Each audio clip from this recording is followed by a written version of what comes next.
Egyptian archaeologists made an extraordinary discovery near Cairo just recently. Drumroll, please. The most ancient and most complete mummy yet discovered in the country. Yes, they were keeping it under wraps. The 4,300-year-old mummy was found in a group of tombs close to the step pyramid of Djoser, dating back to the Egyptian Old Kingdom. It was covered in layers of gold. The team also found several other tombs, including one belonging to an ancient Egyptian official and another belonging to a secret keeper who had the power to perform special ceremonies. Another interesting tomb was that of a writer, which featured the largest statues ever found in the area. This vast burial site is also home to more than a dozen pyramids and resting grounds. Probably one of the most famous mummies in the world is that of Hatshepsut. She ruled Egypt like a boss for around 20 years, building all sorts of impressive buildings and creating new trade routes.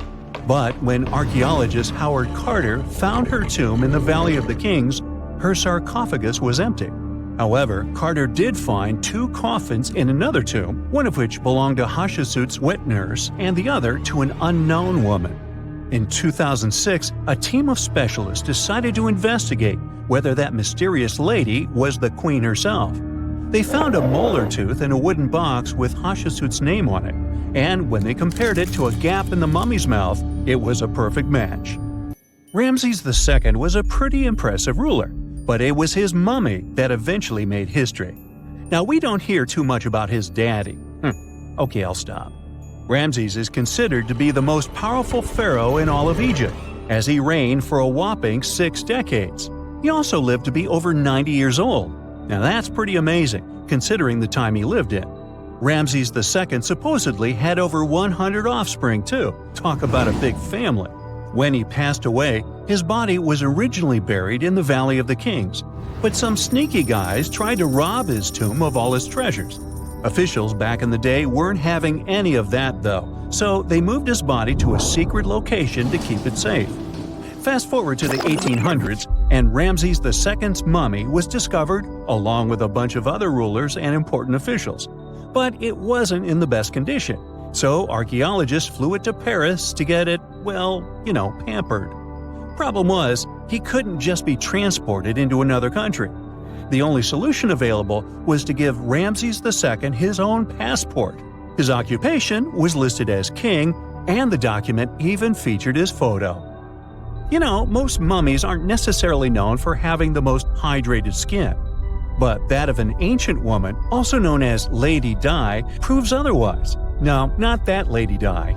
This wealthy lady from ancient times was discovered in an ornate tomb in 1971, and she looked fabulous, if we can say so about a mummy.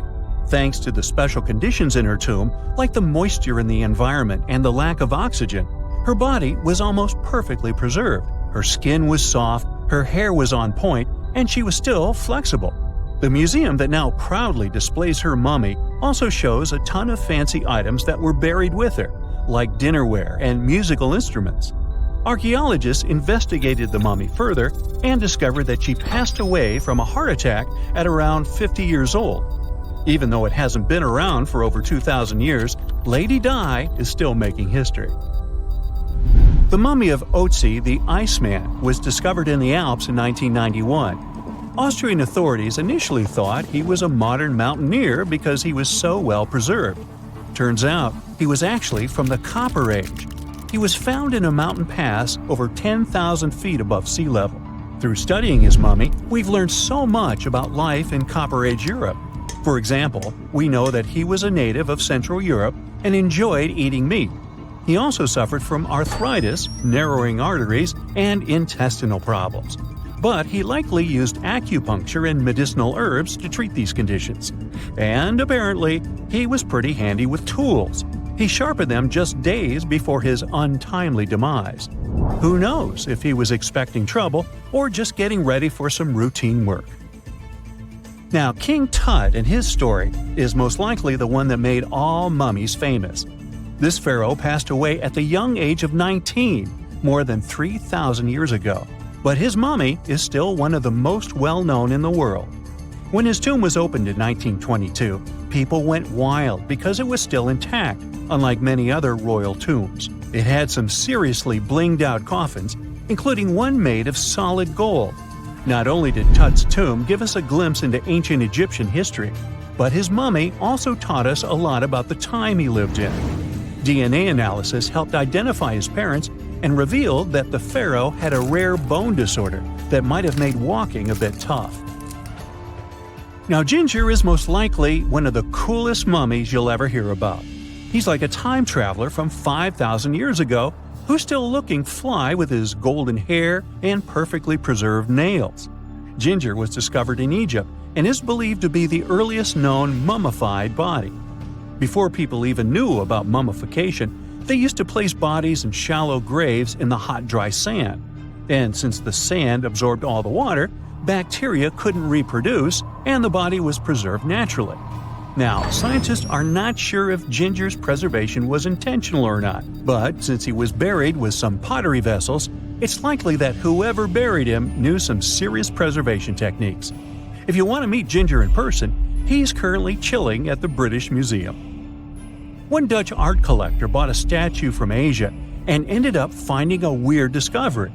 The statue contained a mummy hidden inside. Unfortunately, the body was too fragile to move, so they had to leave it there.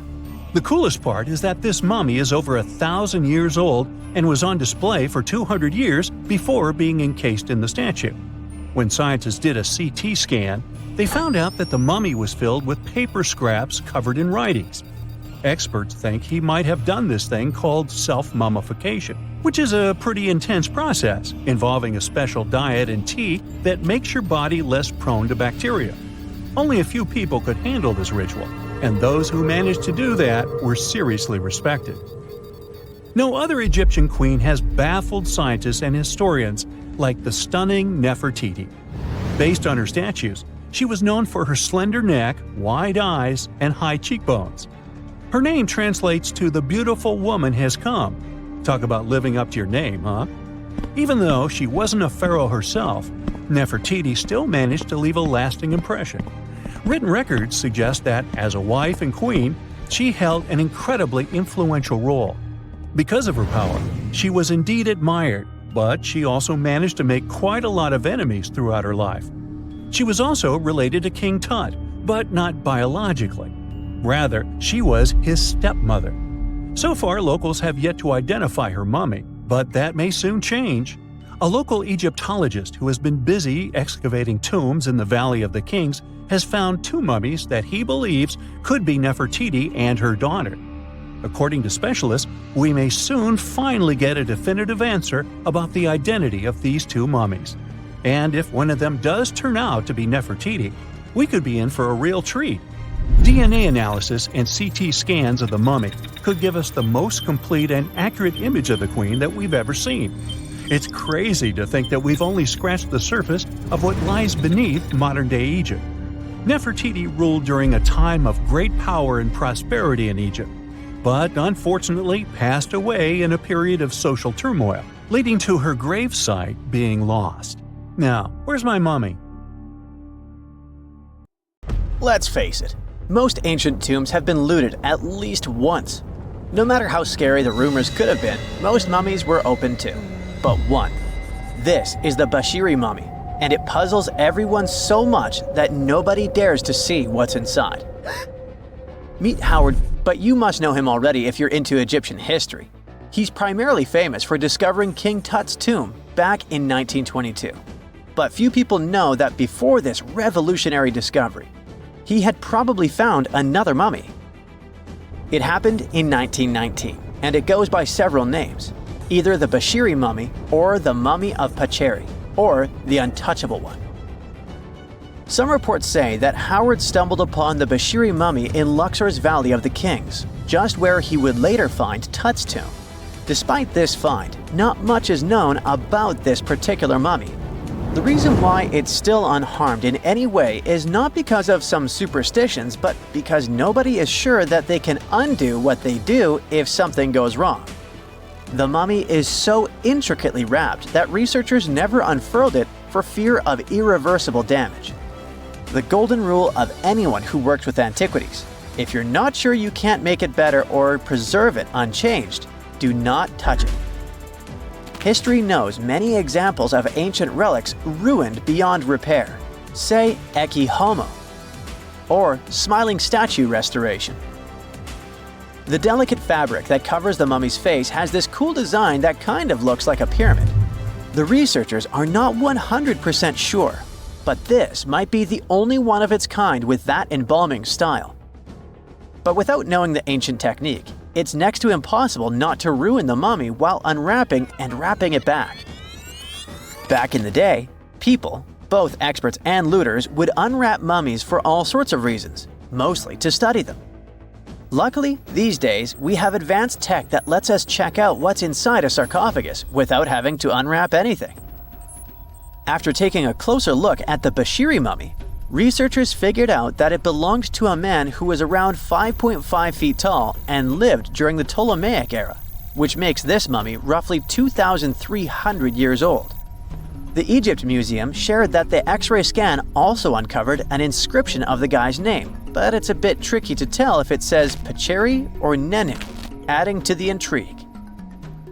The museum also pointed out that the fancy casing the mummy is in features all sorts of decorated scenes. You can see the mummy lying on a bed, flanked by deities Isis and Nephthys, along with the 4 sons of Horus. Plus, there are 2 images of the funerary god Anubis at the feet of the casing. By the way, Bashiri mummy is not the only one that has remained untouched. This is Issa Temkebde, and Gaston Maspero, a French archaeologist, made the decision to leave her mummy untouched, wanting to keep her resting peacefully since she was in such amazing shape. He did mention, though, that her tomb had been raided long ago. Thanks to some X-ray work, we learned more about the mummy. The scans revealed a few artifacts still wrapped up with the wife of a high priest, including amulets around her neck, right arm, and forehead. The X-rays also showed she had some dental issues and arthritis in her knees. While she passed away as an older woman, it's tough to pinpoint her exact age. However, various sources from her son's reign indicate that she was held in high regard in the kingdom. Isitemkebd served as the sister wife of Penejam II. You got me right, they were related by blood and were siblings, but back then it was pretty common to get married this way to preserve the purity of the bloodline. Say that to Habsburg, duh. Their chase for purity only led to inbreeding and the notorious Habsburg's jaw. Right, I guess we should not judge ancient Egyptian rules and morals, but what we can say for sure is that both Bashiri and Isitemkebd were incredibly lucky to stay untouched. The odds were not in King Tut's favor, though. The researchers' work hit him hard. The tomb itself was discovered in 1922, but it wasn't until 1925 that the nested coffins were opened during an excavation. The outer coffin, held together with silver pins, opened up to show another coffin shaped like a mummy, decorated with colorful glass and flower garlands. There were worries about the king's mummy because it had been exposed to moisture. The middle coffin was pretty heavy and didn't have any handles, so they had to be super careful taking it out. Inside the innermost coffin, which was solid gold and wrapped in a red cloth, they found the royal mummy, and this all went down on October 28, 1925. Tutankhamun's mummy, measuring about 6.07 feet, fit snugly into the innermost coffin, which was 6.17 feet long. You can already tell there was a problem, right?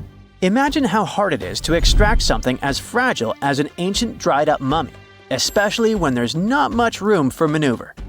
Plus, the mummy looked sus. It was pitch black. Howard Carter, the lead archaeologist of the expedition, estimated that around 2 buckets worth of oils had been poured over the mummy. But care had been taken to avoid the mask and feet. It was made to preserve him better. The body was positioned at a slight angle in the coffin, and there was a noticeable difference in the amount of dark oils on the right and left sides, indicating that the coffin might have tilted while being lowered into the sarcophagus. This oil created moisture inside the coffins, and over time, it reacted chemically, which Carter described as a sort of slow, spontaneous combustion, leading to the carbonization of the linen wrappings. Unfortunately, the combination of heat and moisture took a toll on the mummy's trappings as well. The crooked flail fell apart, the resin scarab cracked, and the threads holding the hands and mummy's bands started to decay, making everything quite fragile. Plus, the oils hardened over the years, effectively gluing the mummy and mask to the coffin's bottom. To try and separate the mummy from the inner and middle coffins, they were placed in the sun for several hours, reaching temperatures of 149 degrees Fahrenheit. Despite this effort, the mummy remained stuck, so the initial examination had to be done right where it was. The first part of Tutankhamun's mummy the researchers checked out was his lower legs and feet, meaning they started the examination from the bottom up. As they peeled back the bandages, they uncovered the first of many treasures wrapped up with the king. They took their time to carefully document and photograph everything they found. The inner layers of bandages were in pretty bad shape, mostly turning to dust, making it tough to figure out how everything was originally wrapped. Still, the overall methods matched what was seen in other nobles' mummies from that time. Lots of folded linen pads were used to shape the torso and thighs. The outer and inner bandages were made from fine linen, while the middle layers were coarser. They had some intricate bandaging around the shoulders and chest with a similar style around the groin. Each limb, along with fingers and toes, which were fitted with gold caps, was wrapped separately. Tutankhamun even wore gold foil sandals on his feet. They hoped to separate the mummy from the coffin by removing the outer bandages, but the resins had stuck the body to the coffin. So, the researchers ended up chiseling it out. To do this, they had to cut the torso in half at the hips and disarticulate the arms to continue unwrapping. Each part was treated with hot paraffin wax for stability, and later the hands and feet were reattached with resin. Finally, they used hot knives to detach the head from the mask.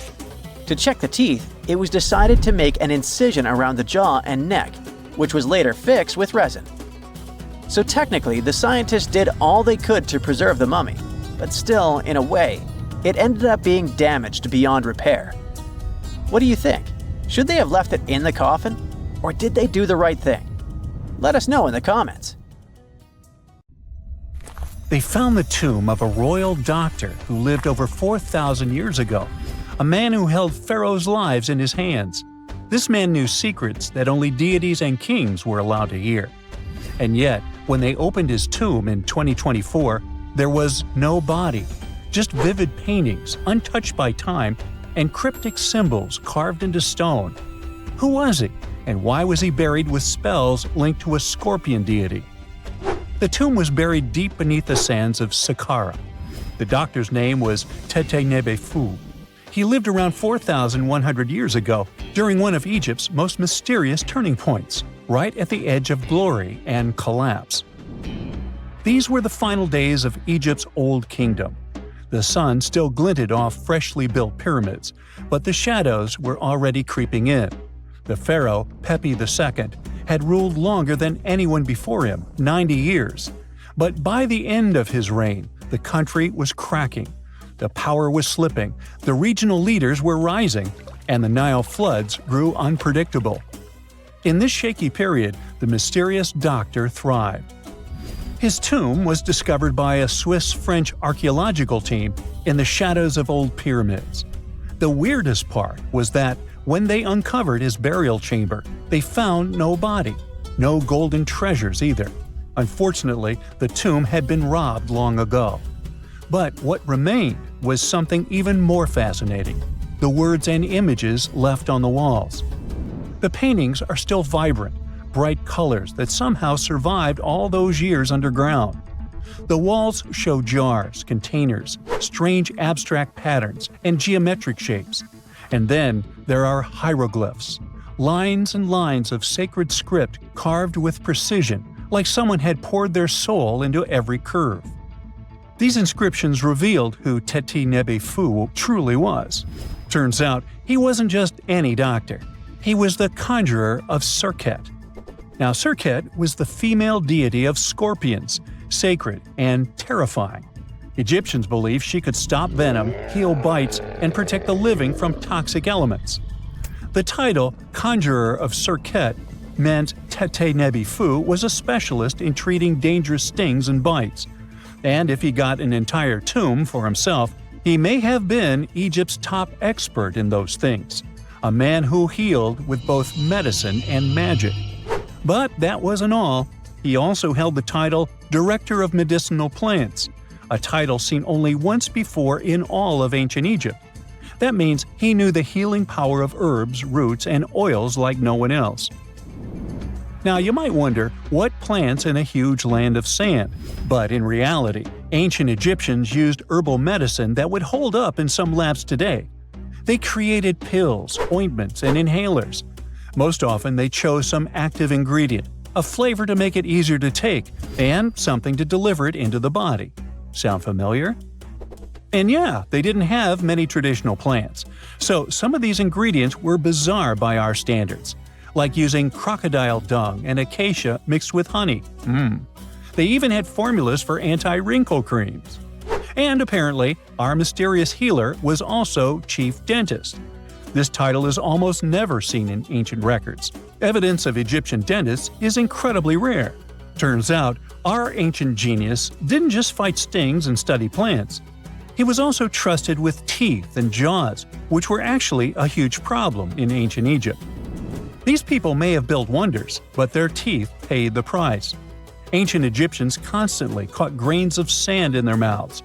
They often ate grit-filled bread and raw vegetables, which wore down enamel and caused a horrible condition called attrition. This led to tons of problems, including tooth loss. They had to improvise back in the day. For example, crafting the world's oldest known toothpaste from crushed rock, mint, and pepper, which ironically only made things worse for the gums.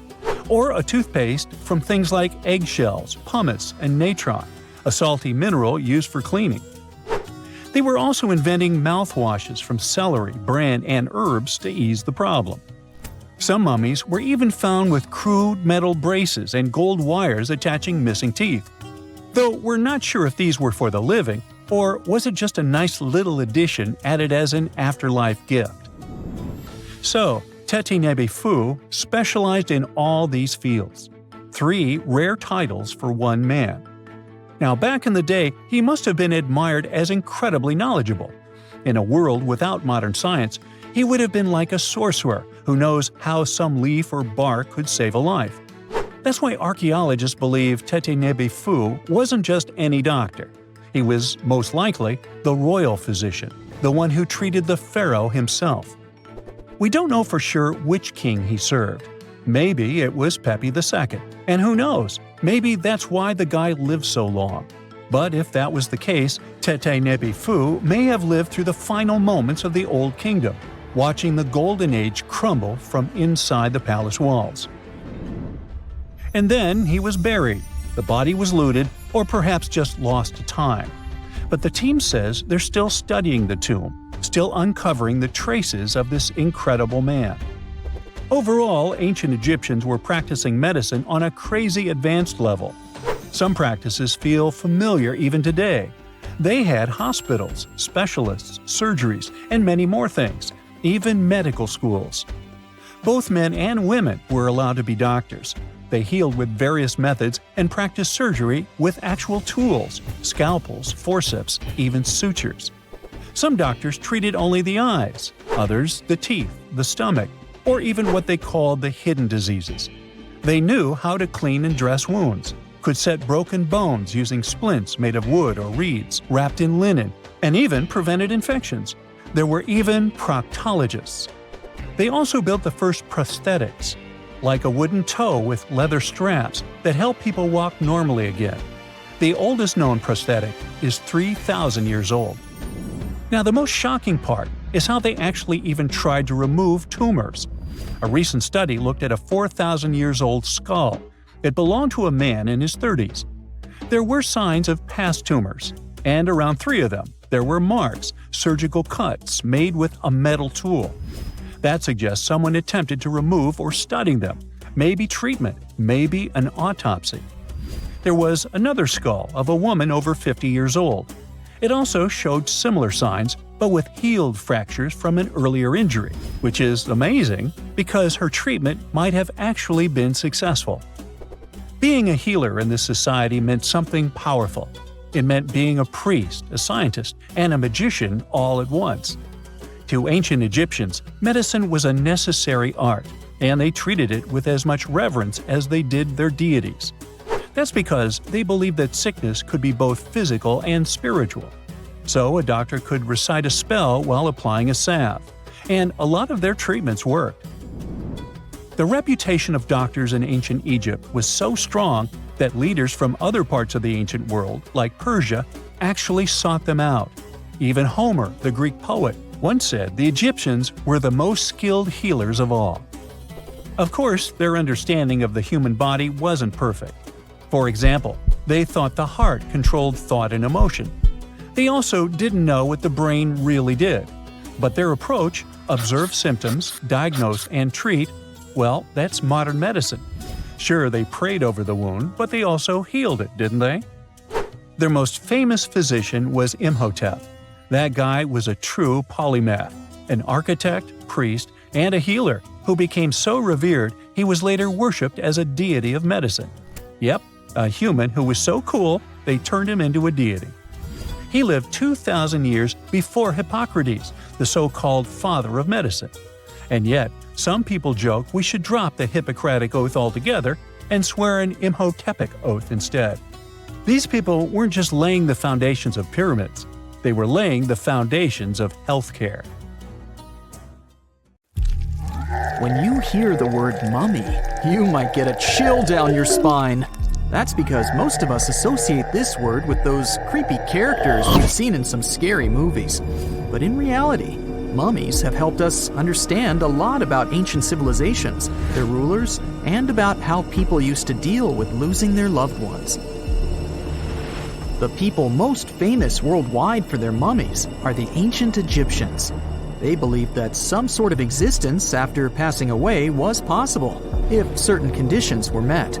That's why they insisted on preserving the human body through the process of mummification and placing the mummy in a furnished tomb, kind of like giving it a fully functioning apartment of its own.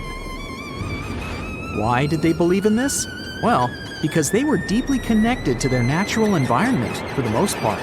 They saw the natural cycles around them, like how the sun rose every day, followed by the moon, or how new life was always sprouting from plants, even after they had wilted away. They also believed that the powerful spirit Osiris, who represented the cycle of passing away and resurrection, played a role in this process. To prepare for the afterlife, the ancient Egyptians followed certain rituals, like mummification, which involved using materials like honey, resins, and incense to preserve the body. There's no other mummy more popular than that of King Tut. He was a young pharaoh who ruled over 3,000 years ago in Egypt. The problem with discovering ancient royal tombs is that most of such burial sites were previously robbed. People knew ancient rulers had been left with many valuable belongings, so those locations became vulnerable to thieves. When King Tut's tomb was opened in 1922, people were excited because it had not been robbed, like many other previously discovered royal tombs. That's how well hidden it was. Inside, his mummy was encapsulated in a total of 3 coffins, including one made of gold.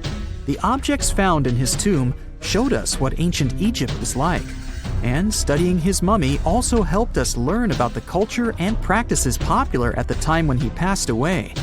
We also learned about his family by looking at his DNA. Scientists were able to discover that he had had a disease called malaria and a problem with his foot that might have made it hard for him to walk. Ramses II was another pharaoh in Egypt who ruled for 68 years, which was quite a lot back in the day. He was known for his expansion campaigns and building projects. Many objects from his time as a ruler still exist today, including a large statue of him. Ramses II was about 6 feet tall and lived to be about 90 years old. After looking at his mummy, scientists concluded that he may have had a medical condition that affected his spine. Now, remember those thieves I mentioned before? They are probably the reason why Ramses II ended up in a plain coffin in a secret collection of royal mummies at Deir al-Bahari, which was rediscovered in 1881. Thankfully, archaeologists were able to identify him because his journeys had been recorded on his wrappings. The process was really tedious too. In fact, in ancient Egypt, the mummification process could take a staggering 70 days to complete. A special person would say a very specific speech while delicately handling the body and drying it out using a type of salt called natron. They also used linen and resin to make the body look more lifelike and to wrap it in cloth. The tomb was equally as important for ancient Egyptians. The walls of King Tut's tomb, for example, were adorned with intricate artwork that depicted his journey to the afterlife, from his burial procession to his passage through the underworld. The ancient Egyptians believed that everyone made this journey after passing away, and they filled their tombs with items and paintings to help the person in their spiritual travels. Additionally, the walls of the tomb were decorated with spells from a special book, which contained a collection of poems that the Egyptians believed would help people reach the afterlife. And speaking of how important this journey was, people also placed food in these ancient tombs. In King Tut's tomb, archaeologists discovered 36 jars of vintage beverages and 8 baskets of fruit, which were believed to be left there to help him in his journey to the afterlife. The Egyptians believed that traveling to the afterlife took a really long time, so they left a lot of supplies, such as food and water, to sustain their loved ones. Pharaohs also generally had numerous luxurious garments and beautiful jewelry in their tombs to ensure that they would have a fashionable journey. These items included various types of linen clothing, such as tunics, scarves, gloves, and headdresses, as well as a lot of gold jewelry with precious stones, like bracelets, buckles, pendants, necklaces, rings, and even precious depictions of insects for protection. Some were also deposited with fans made from ivory and ostrich feathers to keep them cool in the afterlife. Some ancient rulers were even placed in their forever apartments along with boats. For example, Pharaoh Khufu built the Great Pyramid at Giza as his tomb, and a large ship was found inside. King Tut, however, was buried with multiple boat paddles, but no actual boat. Instead, he had 3 chariots and numerous walking sticks made of precious materials, perhaps indicating he'd rather travel to the beyond by land, not by water. Amongst the most interesting objects found near ancient mummies are bottles of oils and perfumes. If rulers were supposed to be fashionable, why not smell nice too, right? Also, some of them had some ancient kinds of board games, most of them made out of precious materials like gold or ivory. One of those games was called Senet. It was very popular amongst the ancient Egyptians and very similar to modern-day chess. The ancient Egyptians may have the most famous mummies out there, but they weren't the first to invent the procedure. In fact, it all started in South America with an ancient civilization named the Chinchorro. As far as we know today, these people were the first to mummify their loved ones that had passed away. They did it somewhere around 2,000 years before the Egyptians started their own rituals. Sure, we can tell a lot about ancient rulers by studying these mummies, but until recently, we had no idea what they really looked like during their lifetime. Not so long ago, though, some very special mummy paintings were found by archaeologists studying ancient Egyptian objects. These mummy portraits are highly detailed paintings of individuals that were made while they were still alive. Such paintings were often painted on wood, as opposed to the classical portraits we all know about, which are painted on canvas. They are known for their realism and beauty, and have even been used by researchers to diagnose diseases by comparing them to the corresponding mummies. Some of these portraits also include depictions of jewelry, which was later found on the mummies. The recent discovery of these mummy portraits in Central Egypt is significant, as it marks the first time in over a century that such paintings have been found. Mummies appeared all around the world naturally, too.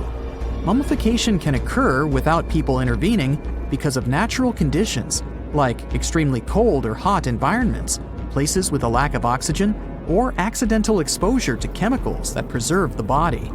These conditions don't allow bacteria to grow, resulting in the body remaining more or less intact.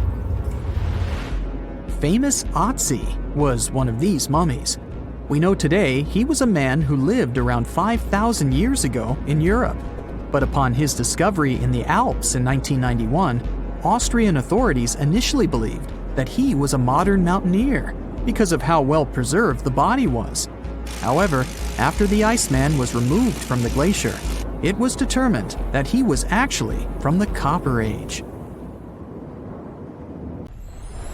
Miles and miles of yellow sand, treeless mountain ridges, and scorching hot sun over your head. And suddenly, something you'd never expect to come across in a barren desert. A small group of overexcited people. They're as happy as you would be if you'd won a lottery. They've just found an ancient tomb, once flooded with its walls in bad shape. But the stuff they discovered inside proves that this is the burial site of one of Egypt's most mysterious pharaohs. Historians have been hunting for his tomb for years, but no one expected it to hide ancient treasures. Fast forward. After careful examination of the site, Egyptian officials have announced the discovery of the tomb of King Thutmose II. It's the last missing tomb from Egypt's 18th dynasty.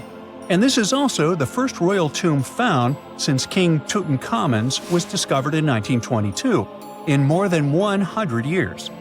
A team of Egyptian and British archaeologists found the tomb in the Theban Mountains area, west of Luxor, near the famous Valley of the Kings.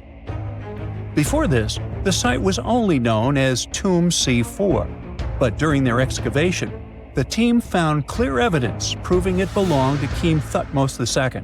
Archaeologists actually found the entrance and main tunnel leading to the tomb in 2022. But at first, they thought it belonged to a queen because it was near the graves of Thutmose III's wives. It was also close to Queen Hatshepsut's tomb. Originally, it was prepared for her when she was just a royal wife. But everything changed when she became pharaoh. But we'll talk about this twist of fate a little later. But soon they realized that their discovery was much more significant. They found alabaster jars with Thutmose II's name and the words "deceased king" written on them. That's when they realized that the tomb was actually his final resting place. Sadly, Thutmose II's tomb has seen better days. According to the head of Egypt's antiquities sector and the leader of the Egyptian excavation team, the tomb suffered major damage from ancient floods not long after the pharaoh's death.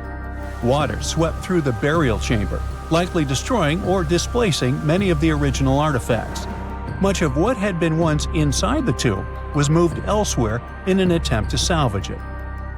The researchers found out that the tomb had a basic design, with an entrance, a sloping main corridor, and a burial chamber. The corridor was coated in white plaster and rose about 4.5 feet above the floor of the burial chamber. A large staircase and a very large descending corridor of the tomb indicated its grandeur.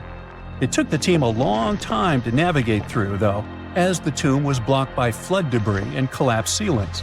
Only after crawling through a 32-foot passageway with a small 16-inch gap at the top, the worst nightmare for those of us with claustrophobia, were they able to reach the burial chamber. There, they were in for another surprise. They cleared the debris, expecting to find the crushed remains of a burial beneath. But the tomb turned out to be completely empty, and it was not due to robbery. It had been deliberately emptied. The researchers soon realized that the tomb had been flooded since it had been built underneath a waterfall. It happened just a few years after the king's burial, so the contents of the tomb were moved to another location. That's why there was a second corridor in the tomb.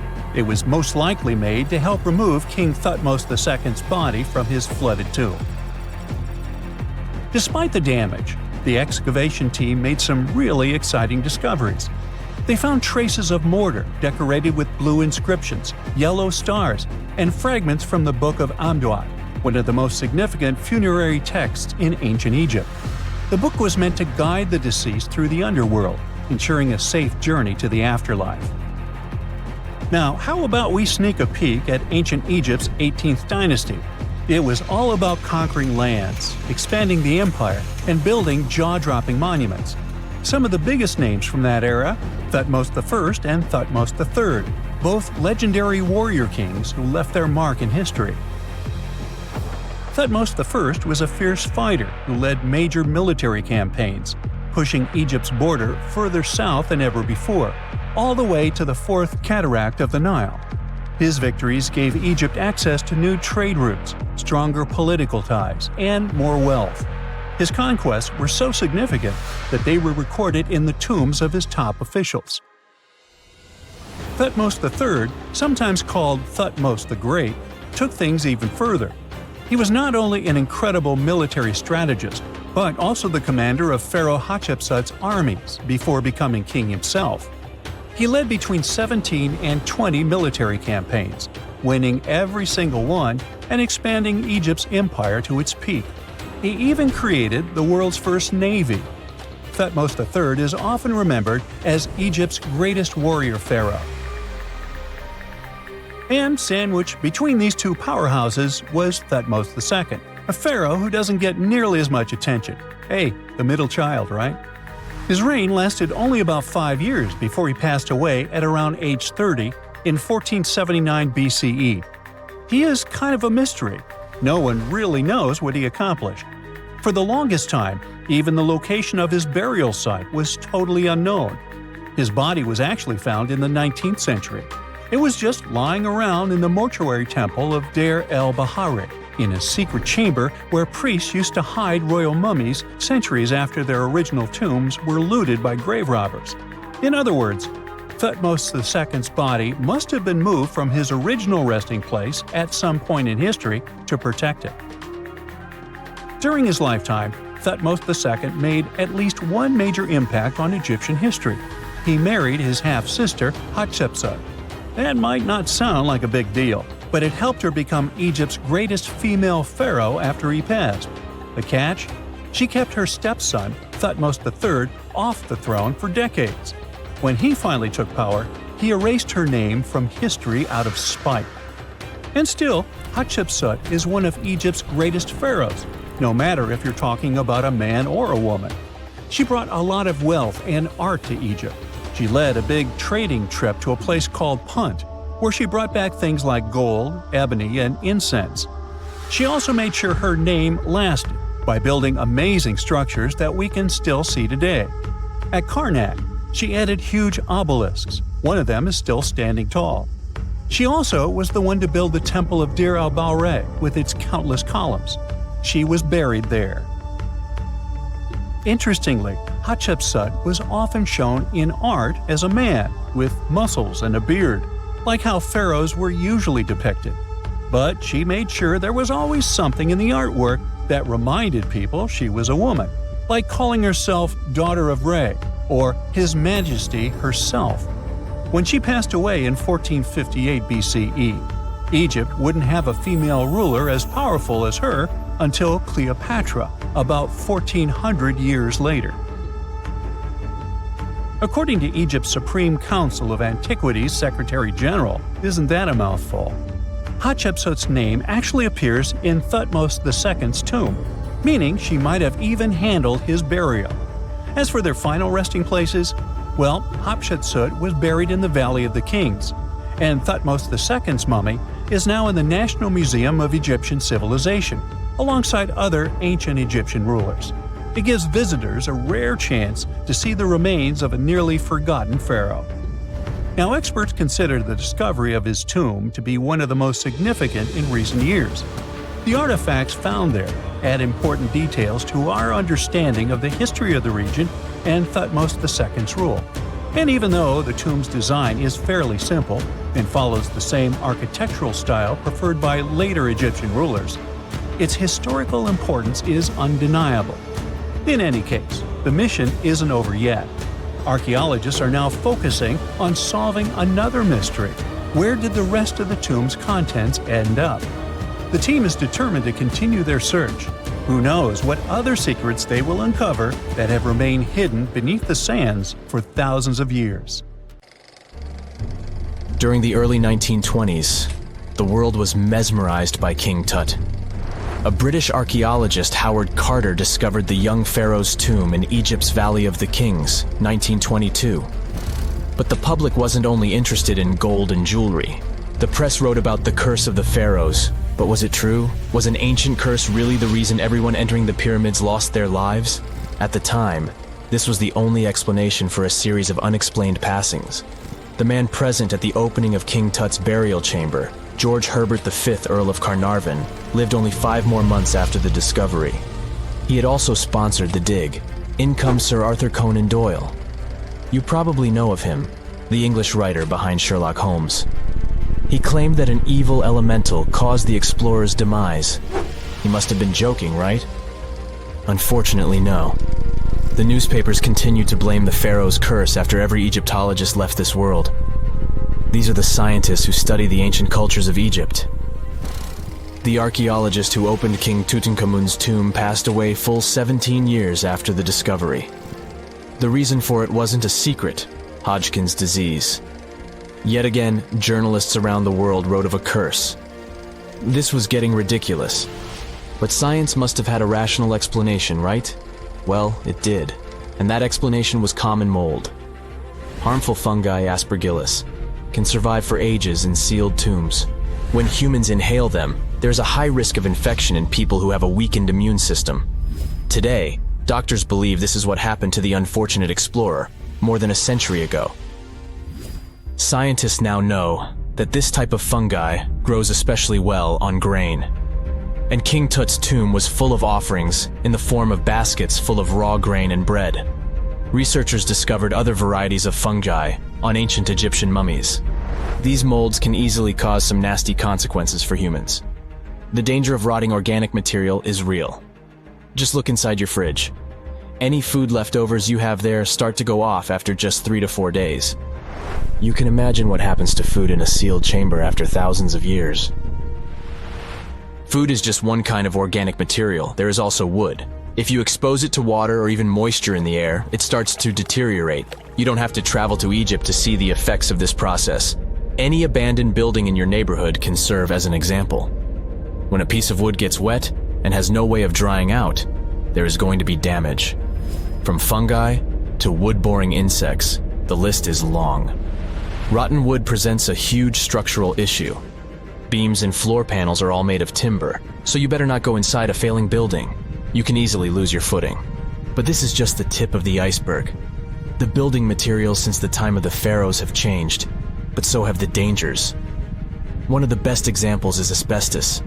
Until the 1970s, most home insulation materials contained this substance. It was in everything, from boilers to soundproofing. This microfiber provided excellent heat insulation. But then, the United States banned asbestos in 1989. The UK did the same a decade later. The reason for it is that asbestos becomes a health hazard when it gets damaged. When humans inhale asbestos fibers, they can get seriously sick. Abandoned strictures are full of this material, and there is no one to maintain them. You see the danger now. Another material is also common in old buildings: lead.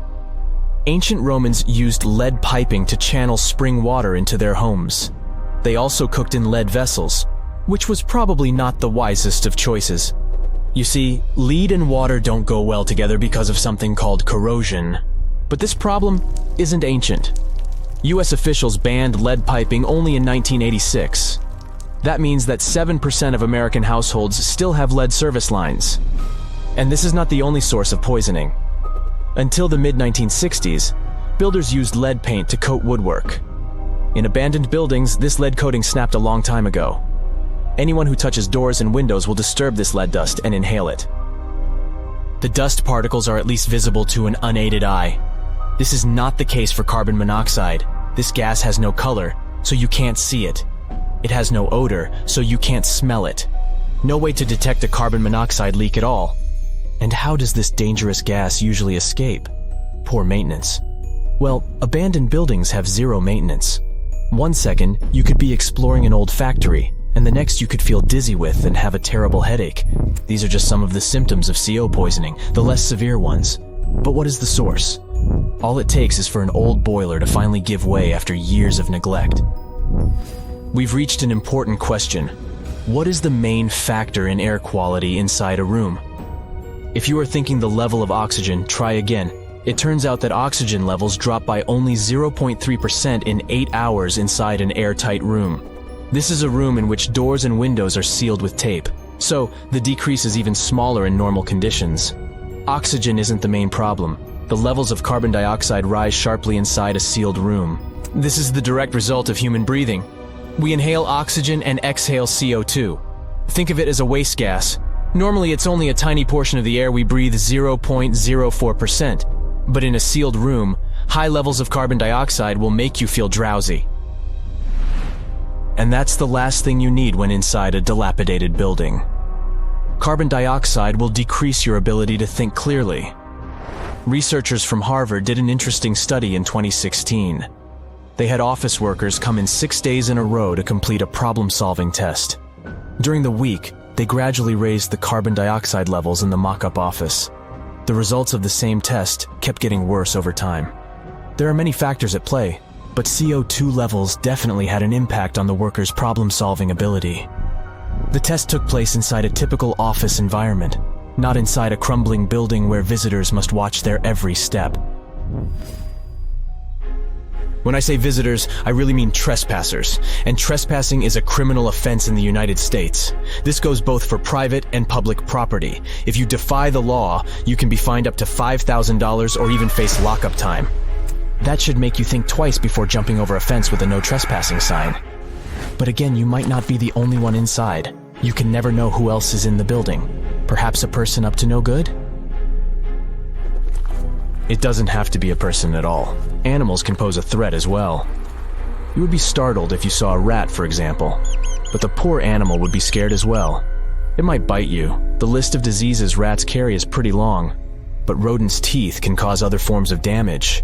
They grow constantly, so the animal has to constantly nibble on something to stop them from overgrowing. If you ever felt peckish at 1 a.m., you know the feeling. Electric cables are high on the rodents' menu. Abandoned buildings have plenty of those. Old wiring is dangerous on its own. Structures erected before 1984 often used wires made out of aluminum. Today, copper is the standard because an aluminum wire is 55 times more likely to catch on fire than a copper one. Flipping a switch in a rundown building can cost you your life. Be on alert for telltale signs that something is wrong. Lights that flicker, sparks from sockets, and the smell of smoke. And yeah, don't count on an earth cable to protect you from electrocution. Ground cables became standard only in the 1960s. In November 1922, a boy walked through the desert mountains of Egypt and discovered some ancient steps carved into the rock. Subsequently, this find became one of the world's largest and most significant archaeological discoveries. This step was part of Tutankhamun's untouched tomb. Archaeologists found about 5,000 ancient objects, including jewelry, fabrics, painted vases, and funeral masks. You've probably seen one of them. It has become one of the most recognizable attributes of ancient Egypt. More than 100 years have passed since then, and now humanity has finally become close to another large-scale discovery, the tomb of Cleopatra. This queen was the last active ruler of the Ptolemaic Kingdom of Egypt, who sat on the throne from 51 to 30 BCE. There are many ancient records about Cleopatra, her reign, and her unusual personality, but until now, no one has discovered the secrets about her passing away in the burial place. So, one archaeologist, Dr. Kathleen Martinez, has been studying ancient records and temples around Alexandria for decades, and concluded that the tomb of the queen should be located under the ancient city of Taposiris Magna, founded in 280 BCE. It was a big city on the northern coast of Egypt, where tens of thousands of people were engaged in trade and industry, and it seems that Dr. Martinez's guesses turned out to be correct. She and a group of archaeologists have discovered a secret underground tunnel near Alexandria, with a length of about 0.8 miles. It was cut into the rock under Taposiris Magna's temple. During further excavations, they found many things that indicate Cleopatra's tomb lies in the tunnel's depths. It's also possible that she is buried there together with the Roman commander, Mark Antony.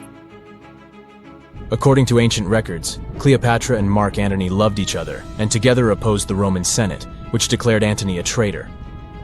The fact that natural disasters have occurred on the territory of Taposiris Magna for thousands of years can complicate the excavations. Earthquakes and floods destroyed the city and possibly flooded its underground tunnels. But archaeologists hope the ancient tomb remains untouched, and that it hides many treasures and records about the royal life of ancient Egypt during the reign of the last dynasty. There's a chance that excavations will go underwater and in the mud. This will require much time and funding, but archaeologists are sure it's worth it. Anyway, it's too early to say that Cleopatra is really buried there, but scientists have found many things in the tunnel that confirm this, including clay pots, dozens of coins with the image of Cleopatra and Alexander the Great, as well as a bust with the image of the Egyptian queen. Cleopatra is still one of the most popular personalities in Egypt, on an equal footing with Ramesses III and Tutankhamun. She inspired many films, paintings, and books, but what made her so popular? She became famous for her inconsistency. She was a beautiful, intelligent ruler who pulled Egypt out of the crisis and made it a prosperous power. Medieval Arabic texts say she knew chemistry, mathematics, and philosophy, and may have written several scientific books. She knew several languages and had excellent diplomatic skills. At the same time, there are many legends that she was a femme fatale who drove many men crazy. However, there's no evidence that her beauty was incomparable. The image of a stunning model was created by Hollywood when it made several films where famous actresses performed the role of Cleopatra. And the Roman Emperor Octavian, the adopted son of Julius Caesar, specially created the image of Cleopatra as an insidious seductress because he was her enemy. Even though she was born in Egypt, Cleopatra wasn't an Egyptian. Her ancestors were Greeks, among whom was one of the generals of Alexander the Great. However, the people of Egypt loved her. She learned the language and was very sensitive to the traditions of this country. She knew the history, mentality, and customs of ancient Egypt well. She raised the level of its economy and strengthened its status as a world power. Much of this was made possible thanks to her cunning and impressiveness. She loved theatrical performances and lavish celebrations. She knew how to surprise people and put on a show. But behind the exterior image of a luxury lover was an intelligent and calculating ruler. Ancient Egypt was a rich, luxurious country, and Cleopatra did everything to increase its wealth and strengthen its position in the international arena. For example, she was once in conflict with her brother Ptolemy XIII Odd. The queen knew that she wouldn't be able to resist him, so she decided to attract Julius Caesar to their side.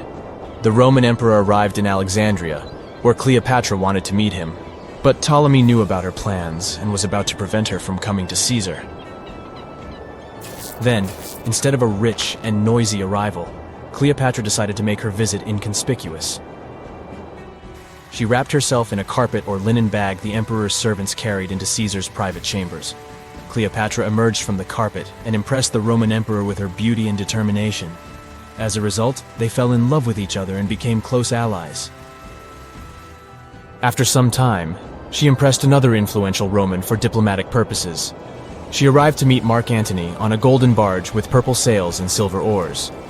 Cleopatra was dressed in the image of Aphrodite and sat under a magnificent canopy. Her servants dressed like cupids and were blowing her fan and burning incense. But Cleopatra created such a show for a reason. She knew that Antony revered Greek mythology and considered himself the embodiment of Dionysus. As a result, he was so impressed with this woman that he ended up marrying her. Cleopatra defended her crown, strengthened her alliance with Rome, and bore Antony 3 children. In Egypt, they threw big parties and enjoyed wealth with power. However, the relationship of a high-ranking official with the Egyptian queen caused a scandal in Rome. Octavian was Antony's primary opponent in the struggle for power, so he exploited the situation to darken the competitor's reputation. He used propaganda to make Cleopatra an insidious seductress in the eyes of Roman citizens. He accused Antony of succumbing to her charms. The Roman Senate supported Octavian and declared Cleopatra an enemy. In 33 BCE, this conflict reached a high point when Antony's navy clashed with Octavian's fleet. The latter won and forced his enemy to flee to Egypt with Cleopatra. According to some records, they took refuge near Alexandria. Pursued by the Romans, they hid in one of Cleopatra's palaces and met their end. Some legends say that Cleopatra was an expert in poisons. She provoked a venomous snake, a viper or an Egyptian cobra, to bite her. Also, according to another legend, she pricked herself with a poisonous needle. There's a theory that Cleopatra always carried an ampule with poison inside her hairbrush. And when she was cornered, she soaked the needle with this poison and pricked herself. None of this can be said for sure. Scientists are still trying to find out the truth. Perhaps when they reach Cleopatra's tomb, the world will get more answers about her tragic fate. She is considered the last ruler of Egypt. After her passing, Octavian plundered her palaces and temples and returned to Rome, where he became the main emperor. He successfully ruled the country and expanded its borders. His reign ended when he turned 75. World history would have looked different if Cleopatra and Mark Antony hadn't lost that naval battle. By the way, did you know that more time has passed between Cleopatra's reign and Neil Armstrong's flight to the moon than between the reign of the Egyptian queen and the construction of the Great Pyramid of Giza? Armstrong took a step on the Earth satellite in 1969, 38 years after the birth of Cleopatra. And the construction of the pyramid took place in 2560 BCE. Imagine how long the history of ancient Egypt is. Cleopatra is closer to us in time than to the pyramids. No man shall ever find my tomb. That's what, according to rumors, Cleopatra once said. Rumor has it really wasn't about the gender. She wanted no living soul to disturb her, and I think she meant that no human would ever discover the location of her grave. But, surprisingly, it was indeed a woman who was closer than anyone before to finally discovering the Queen's resting place. Meet Kathleen Martinez Berry, a criminal lawyer turned archaeologist. She got so intrigued with Cleopatra's story that she packed her bags and went to Egypt with no official support and even no permission from the authorities. All she had was pure determination to find the Queen's tomb. Now, you could say Kathleen had always been ahead of the game. She skipped grades in school, mastered piano, chess, swimming, and martial arts, and grew up listening to top intellectuals debating in her home. And she even got her law degree at just 19, and archaeology was her side passion. She had never actually been to Egypt, never dug up a single artifact. But her fascination with Cleopatra went all the way back to an argument with her father in 1990. That day, she walked into his library looking for a copy of Antony and Cleopatra by Shakespeare. Her dad, Fausto Martinez, a professor and legal expert, casually called Cleopatra a seductress. Kathleen wasn't having it. She fired back, arguing that history had been totally unfair to Cleopatra. The Romans, she said, wanted to destroy her reputation, and for centuries, people had just believed their version of the story. The debate went on for hours, and in the end, her father admitted maybe he had judged Cleopatra too harshly. That conversation changed everything for Kathleen. From that day on, she read every ancient text she could find, especially Plutarch's account of Cleopatra and Mark Antony. The more she learned, the more convinced she became that Cleopatra wasn't just some queen who fell for the wrong guy. She was a genius, playing a dangerous political game to keep Egypt independent. And the more she read, the more she started thinking, what if everyone had been looking for Cleopatra's tomb in the wrong place? That thought stuck with her. When she was caring for her second child, she earned a master's in archaeology. Multitasking. That reignited an obsession that would take over her life, uncovering the truth about Cleopatra. Even though most experts believe that Cleopatra's tomb, along with the final resting place of 13 other Ptolemaic rulers, lies somewhere beneath modern-day Alexandria, Dr. Martinez has a different idea. She believes Cleopatra was buried at Taposiris Magna, an ancient temple dedicated to Osiris, the Egyptian deity of the afterlife. But she still needed an ancient foundation plate. These plates, about the size of a smartphone, were placed beneath important temple structures and often contained inscriptions explaining when and why the temple was built. If she could find a plate that confirmed the temple was dedicated to Isis, Cleopatra's patron deity, She'd have solid proof that this was the right place to look. Nothing could deter Martinez. She excavated the entire temple site, digging deeper than anyone before her. Her team found coins with Cleopatra's name and face stamped on them. It meant Cleopatra had a direct connection to this site. Then, they uncovered something even more interesting: a tunnel used to bring water to people, leading straight from the temple into the Mediterranean Sea. So, if parts of the temple had already sunken into the water, could Cleopatra's tomb be down there too? Martinez needed proof to convince Egyptian authorities to let her search underwater. And, against all odds, she found the missing foundation plate. On it, the pharaoh offered a large area of Nubia to deity Isis. That was it, the confirmation she needed. The temple was indeed dedicated to Isis, proving her theory wasn't just speculation. If one temple was on land, Martinez suspected the second temple, possibly Cleopatra's tomb, had collapsed into the sea. She needed help from experts in underwater archaeology, so she reached out to Robert Ballard, the guy who discovered the Titanic. With support from the Egyptian authorities, she and her team began exploring the waters off the coast of Alexandria. And what they found was mind-blowing. Underwater, they discovered massive stone structures, some standing 6 to 10 feet tall, right where the coastline would have been thousands of years ago. They also found basalt blocks, the same material used in the statues from the first temple. That meant one thing: those weren't just random rocks. They were the remains of a lost city, buried beneath the sea for centuries.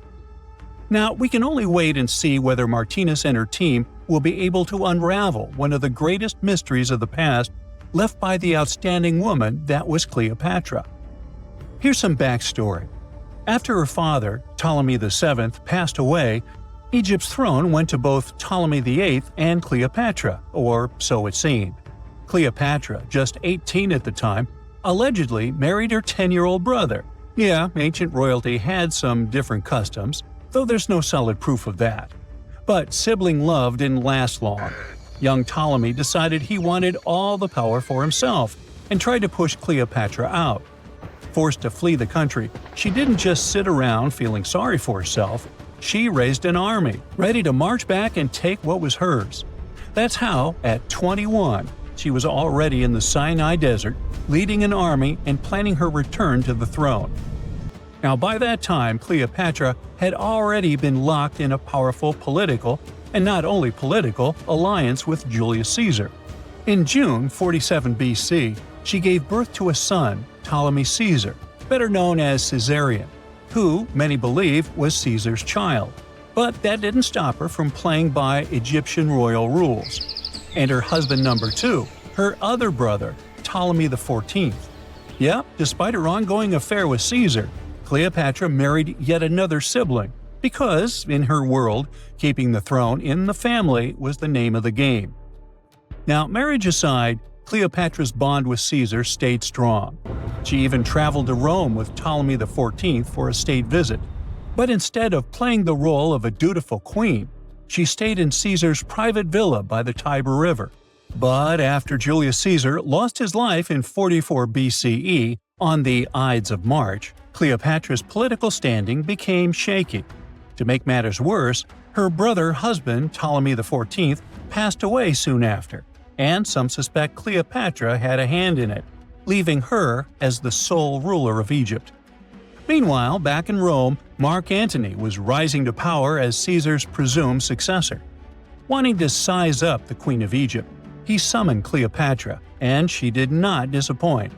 Sailing into town on a lavish barge dressed as a deity, Cleopatra made quite an entrance. Antony was instantly mesmerized, so much so that he left his third wife back in Rome and followed Cleopatra to Alexandria, where their relationship turned into a full-blown royal affair. The two had 3 children together. Together, they waged war against Caesar's adopted son, Octavian, in a battle for control of the Roman Empire. The last time the queen was seen, she was in her mausoleum, dressed in full royal splendor, diadem on her head, lying on what Plutarch called a golden couch. When Antony and Cleopatra lost at Actium, Octavian's forces marched into Alexandria.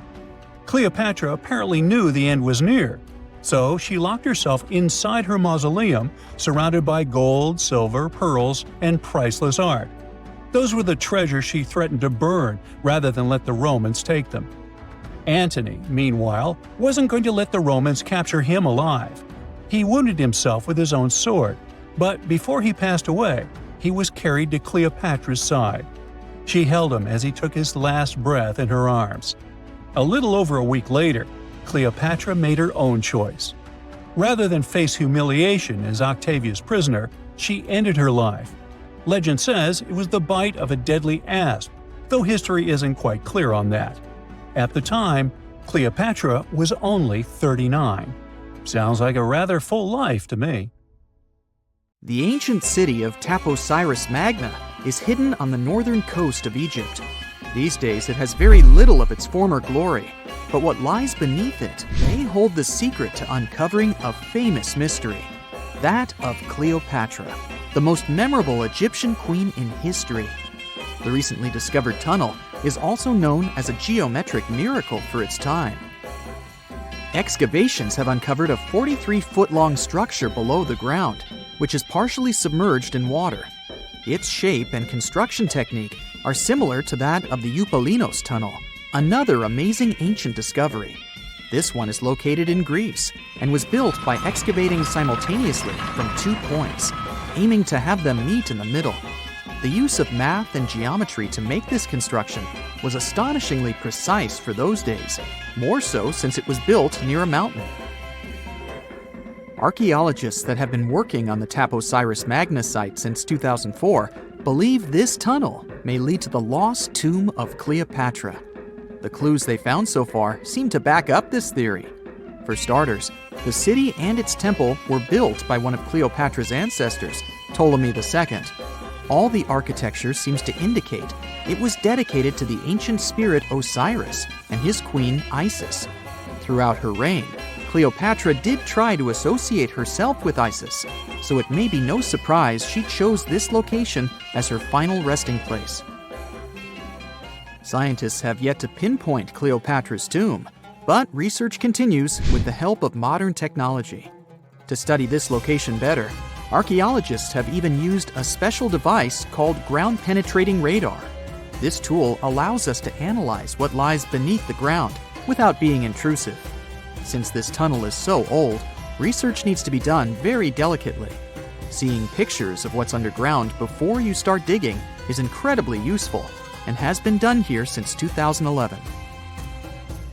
Finally discovering Cleopatra's tomb may help us piece together her story, especially what might have happened during the last portion of her life, which is still surrounded by mystery.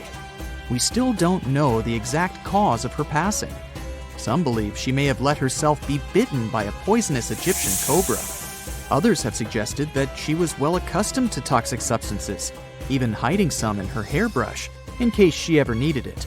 But that's not to say she chose to use it on herself. We do have a lot of other interesting information on Cleopatra that's equally as impressive, like the fact that she had a stylist.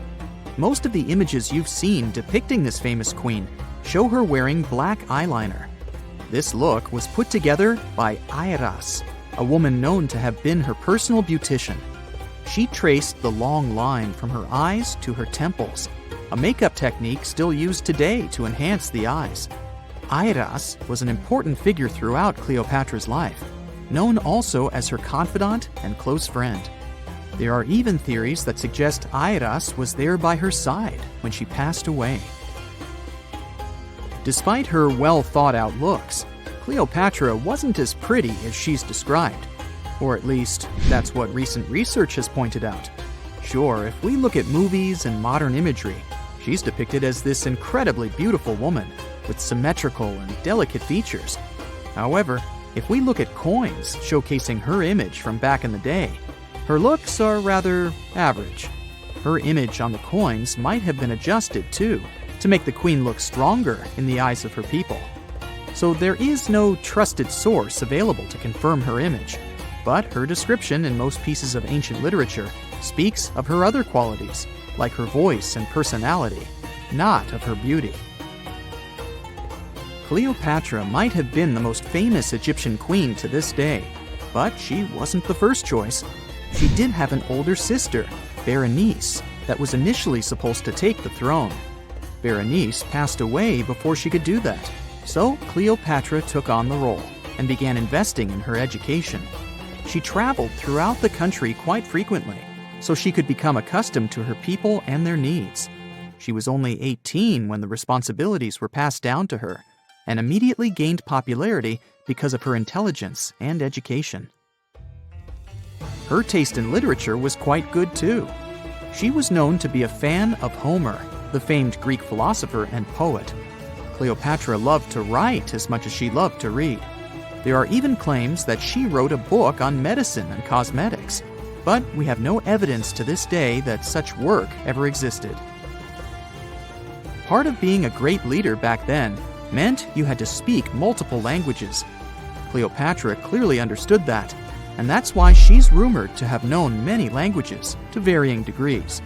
Some archaeologists suggested she spoke Greek, Egyptian, and Ethiopian, as well as many Arabic dialects. She might have even spoken Latin, but there's little evidence to support this claim. She might not have had angelic looks, but Cleopatra was really careful with the way she looked, even with her diet. She was known to have enjoyed simple meals, including a variety of fish. Since she lived close to the Mediterranean Sea, it's really no surprise. As a treat, she liked to eat stuffed pigeons, which she also served to her guests. Other dishes on the menu included vegetables and fava bean soup. Fruits and nuts weren't missing from her diet either, and she was also a big fan of honey. Recently, a team of experts has even tried to recreate her famous perfume. Think of it like the ancient equivalent of Chanel No. 5. Cleopatra was known to be a fan of luxurious scents, which she believed could even influence how people treated her when they met. The basis of this scent is myrrh, a resin gathered from a local tree. Other ingredients added to the mixture were also found back in the day, like cardamom, olive oil, and cinnamon. The results may not be quite as delicate as the perfumes we know and use today. Its consistency was way thicker, and the scent lasted way longer. When she was at the height of her power, Cleopatra might have been the richest person in the world.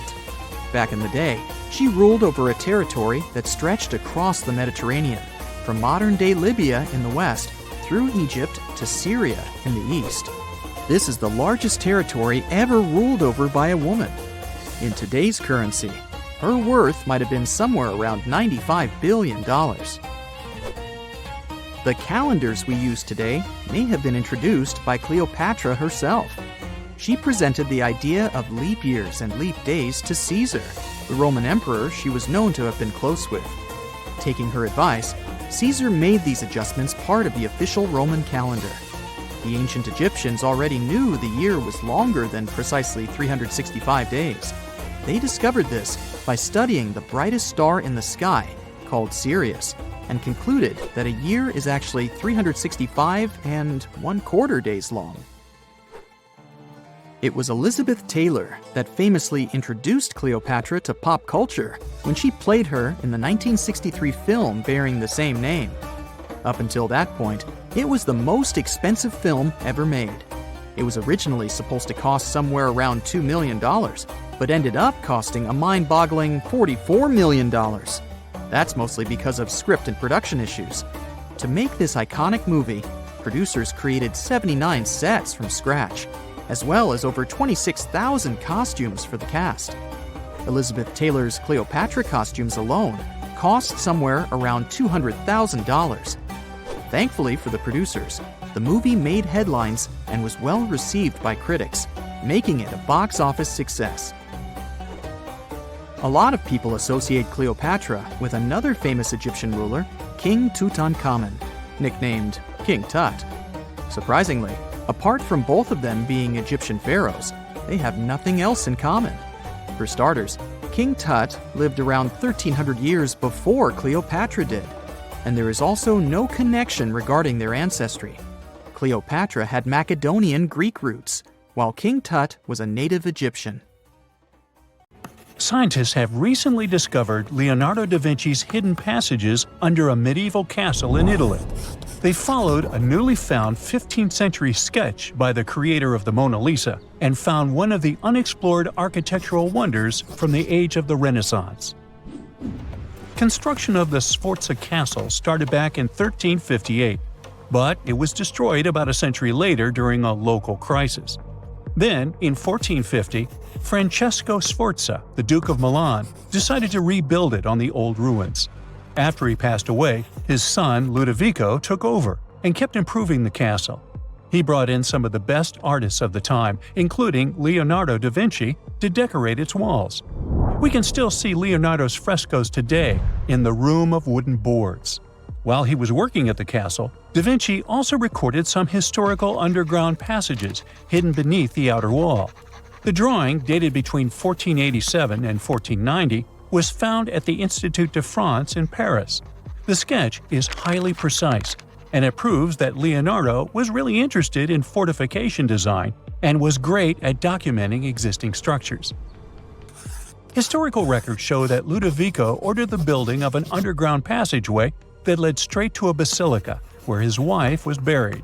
Ludovico married Beatrice in 1491, and they had a happy but tragically short marriage, as Beatrice passed away while giving birth in 1497. The Duke locked himself away for weeks, grew a beard, and wore only black clothes while he was mourning his beloved wife. The secret tunnel may have stretched over a half a mile and would let Ludovico visit her grave in private. It could have served as an escape route if the castle was ever under siege. The existence of the tunnels remained one of the mysteries of the Renaissance for years, as no one knew for sure they were there. But now, scientists finally uncovered the secret history. They used a combination of ground-penetrating radar and laser scanning to build up an accurate 3D model of all the structures under the castle. They found the tunnels da Vinci alluded to in his drawings, and it looks like they may have only been a small part of a whole system of historical underground passages. The goal is to create a complete digital twin of the castle that will not only show all the preserved constructions, but also the ancient ones that are no longer visible. They also plan to add augmented reality to the virtual paths to let visitors discover Leonardo da Vinci's hidden passages. Now, we don't know if the genius actually took part in constructing the hidden passages that scientists recently discovered, but we do know about some other Leonardo da Vinci inventions. He created the first satellite-like map in 1502, long before photography or satellites were even a concept. A famous figure in Italy, Cesare Borgia, invited Leonardo to a small town called Imola, near Bologna, to create a highly detailed map for him. Back then, maps were not very precise, as no one had figured out how to show exact distances on a smaller scale. Instead, people spent a lot of time decorating them with dragons, roses, fancy castles, mountain ranges, flowers, and other artistic details. These maps look more like beautiful paintings meant to be displayed, rather than practical tools for navigation. But Cesare Borgia wanted something truly functional, and Leonardo managed to create something revolutionary in the field of cartography. If you compare satellite images of Imola today with Leonardo's map, the similarities are striking. He captured every alley, curve of the streets, roadways, and even the exact sizes of the buildings. And he did it all by hand, using just a pencil, ruler, compass, and several of his own clever inventions. To gather all the necessary data, the genius walked through the streets for weeks using a large wheel that spun as he moved, recording the distance with a cable. Using the magnetic compass, he determined precise directions. He also developed a tool called the bussola, which measured angles inside a circle. With this, he could track the exact turns of each street and the size of the intersections. He figured out the distances between houses and major roads. Then, back at home, he used his notes and calculations to draw the map to scale with incredible precision. In his work, Da Vinci also used a technique developed by Florentine humanist Leon Battista Alberti. He created a mapping method where you could place an entire city inside a circle using polar coordinates. At the center of the city, 8 straight lines met, representing the main directions of a compass. Leonardo used this system to divide the town into 8 sections. He didn't overlook even the smallest buildings, which made his map one of the most advanced of its time. The Italian genius had a big dream to build a machine that could let people fly. He studied how birds, bats, and kites move through the air and designed a special flying machine. He believed that if he could copy their movements, humans might be able to soar like them. Da Vinci's design looked a lot like a bat, with two large pointed wings that stretched over 33 feet wide. He planned to build the frame from lightweight pine wood and cover it with raw silk to make it strong but not too heavy. The person flying it would lie on their stomach on a wooden board in the center. To make the wings flap, the pilot had to pedal a crank with their feet, which was connected to a system of rods and pulleys. There was also a hand crank for extra power and even a headpiece to help steer. As the person moved their hands and feet, the wings would flap and twist, just like a bird's. But there was one big problem. Humans aren't strong enough to make the machine lift off the ground. Even though it might have worked once in the air, there was no way for a person to get it flying on their own. Leonardo probably realized this, but his amazing idea still inspired flying machines that came centuries later. Da Vinci was way ahead of his time with many of his inventions, but his idea for a humanoid robot was especially futuristic. He was working under the patronage of the Sforza family, the one that had those ancient tunnels of Italy built. The genius designed a mechanical knight that could move its arms, turn its neck, and even open and close its mouth. Da Vinci had good knowledge of anatomy and the mechanics of body movements that helped him. His unusual creation used an external system of cables. A hand crank set it in motion, and there was also an internal gear-driven mechanism. About 450 years later, Da Vinci's detailed sketches of the robotic knight were rediscovered in the 1950s. Several researchers tried to recreate the robot from those sketches. In 2002, a roboticist who developed systems for NASA and Lockheed Martin took inspiration from the old notes and built a functioning model of Da Vinci's robotic knight. Another design Leonardo created for Duke Sforza was a special kind of bridge that could be taken apart and carried easily. It was made for defense forces who needed to cross rivers or moats while traveling. This bridge would swing across the water and land on the other side.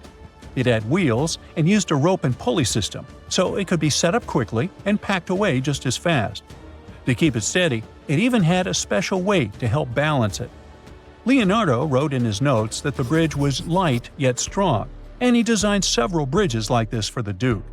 One of his other designs was a bridge that could be built very quickly, and the defense forces would move across multiple rivers. As scientists continue to study Leonardo da Vinci's hidden passages, they reveal new chapters in human history. Who knows what other unexplored architectural structures they will find? Most people know that pyramids were built as grand tombs for the pharaohs, designed to ensure they had a smooth journey to the afterlife. The Great Pyramid of Giza, for instance, was constructed for the pharaoh Khufu. But what most people don't know is that this whole pyramid building trend started right here with the step pyramid of Djoser about 4,700 years ago. This massive structure was built for Pharaoh Djoser, a ruler from Egypt's 3rd dynasty. It rises 7 layers high above the ground and stands about 200 feet tall. We think of it today as a phenomenal architectural project, but for ancient Egyptians, the step pyramid of Djoser turned out to be more like a massive experiment, a trial run, if you will, to perfect their building skills before they moved on to even more ambitious pyramids. Reaching new heights is super exciting, but the real mystery is what is going on below the ground. In this pyramid's underground labyrinth, there is a network of tunnels stretching about 3.5 miles long, and some researchers believe these tunnels might have been part of a sophisticated water system that could completely change what we think about pyramid construction. Let's talk about this massive complex located in Saqqara. Surrounding the pyramid, there's what's known as a dry moat, a continuous trench that is up to 164 feet wide and almost 2 miles long. It forms a sort of rectangular shape around the pyramid. This trench has an average depth of about 65 feet. Now, if you were to add up all the earth and rock they dug out to create this moat, It would be about 10 times the volume of the step pyramid itself. For the longest time, people just assumed this trench was nothing more than a huge quarry, a place where they dug up stone and clay to build the step pyramid. Makes sense, right? But when you take a closer look, it doesn't add up. The trench is too narrow and deep to be practical for mining, and its layout doesn't match anything we know about ancient Egyptian quarrying methods. Plus, some sections of the trench are actually covered with a rocky ceiling, which would have made it nearly impossible to use as a quarry. Another theory suggests that the dry moat had some kind of spiritual significance. Maybe it was a sacred place, where souls of nobles gathered to serve the late king in the afterlife. There are even niches in the walls that work as a hint at this spiritual function. But most researchers believe that this purpose likely developed much later, long after the complex was built for Djoser. So, what was the moat really designed for? In 2020, a researcher came up with a pretty intriguing idea. It is possible that this trench was actually designed to collect and manage water, especially after heavy rainfalls. Now, that makes sense when you consider the location. The moat sits in an area that could easily have been flooded by runoff water from nearby plains. This could also explain why the trench wasn't used for new graves until much later when the climate became drier and less prone to flooding. The story becomes even more intriguing as this trench appears to be part of a larger, more complex hydraulic system within the Djoser complex. It is like the trench has several compartments, carefully carved out of the rock and connected by tunnels. These compartments likely served as a part of a water treatment system, where water would flow from one compartment to the next, getting cleaner as it moved along. Now, here is where things start to tie into the pyramid itself. The Djoser complex has a series of underground shafts, and some researchers think that water from the moat's deep trench might have been used to power a hydraulic lift system, and this giant water-powered elevator could have been used to raise the heavy stones needed to build the pyramid. It worked like a volcano, but instead of lava, water did the heavy lifting. Imagine a big deep hole in the ground at the center of the pyramid site. Inside this hole, there was a huge wooden platform, kind of like a giant raft that could move up and down. When the workers wanted to lift a heavy stone, they would fill the hole with water. As the water rose, the wooden platform started to float up, carrying the stone with it, almost like a giant water-powered elevator. When the stone reached the right height, the workers slid it off the platform and onto the pyramid. The idea is that water from the deep trench, after being cleaned and filtered, would flow into these shafts. A massive float, possibly made of wood, would then rise as the water filled the shaft, lifting the stones up to where they were needed for construction. Once the stone was in place, they'd let the water out, lowering the platform back down to the bottom, ready to lift the next stone.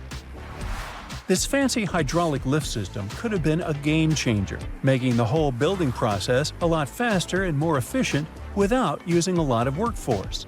It is like the ancient Egyptians were already embracing the whole idea of work smarter, not harder. But of course, not everyone is on board with this theory. Some experts argue that the area where the step pyramid of Djoser was built couldn't have held enough water from occasional rains to maintain such a fancy hydraulic system. The main theory suggests that, in the past, there might have been some kind of lake nearby that would have filled up after a period of rain, and this lake could have supplied water to the complex's hydraulic system. But there is no mention of such a lake in any ancient Egyptian writings, so it might be more of a what-if situation than a reality. And then there's the issue of the hard work itself. Remember when I said this method could have allowed the ancient builders to raise stones with far less effort? Well, that might not be entirely true. According to some experts, just building this hydraulic device would have required a lot more heavy work than simply moving the stone blocks using good old-fashioned manpower. And let's not forget, the step pyramid of Djoser is like a baby pyramid compared to those that came later. The stones used for Djoser's pyramid weighed, on average, about 660 pounds each, which is nothing compared to the more than 2.5-ton blocks used later for the Pyramid of Chephren. If this cool water lift theory gets completely ruled out, we still need to explain how this pyramid was built in the first place. To answer that, we need to rewind a bit and talk about the original plans. See, before Djoser's tomb became a pyramid, the idea was to construct a simple mastaba. This type of tomb was pretty common in earlier periods, a flat-roofed, rectangular structure with sloping sides. But after the original mastaba was finished, they decided to expand it a bit by adding more layers on top.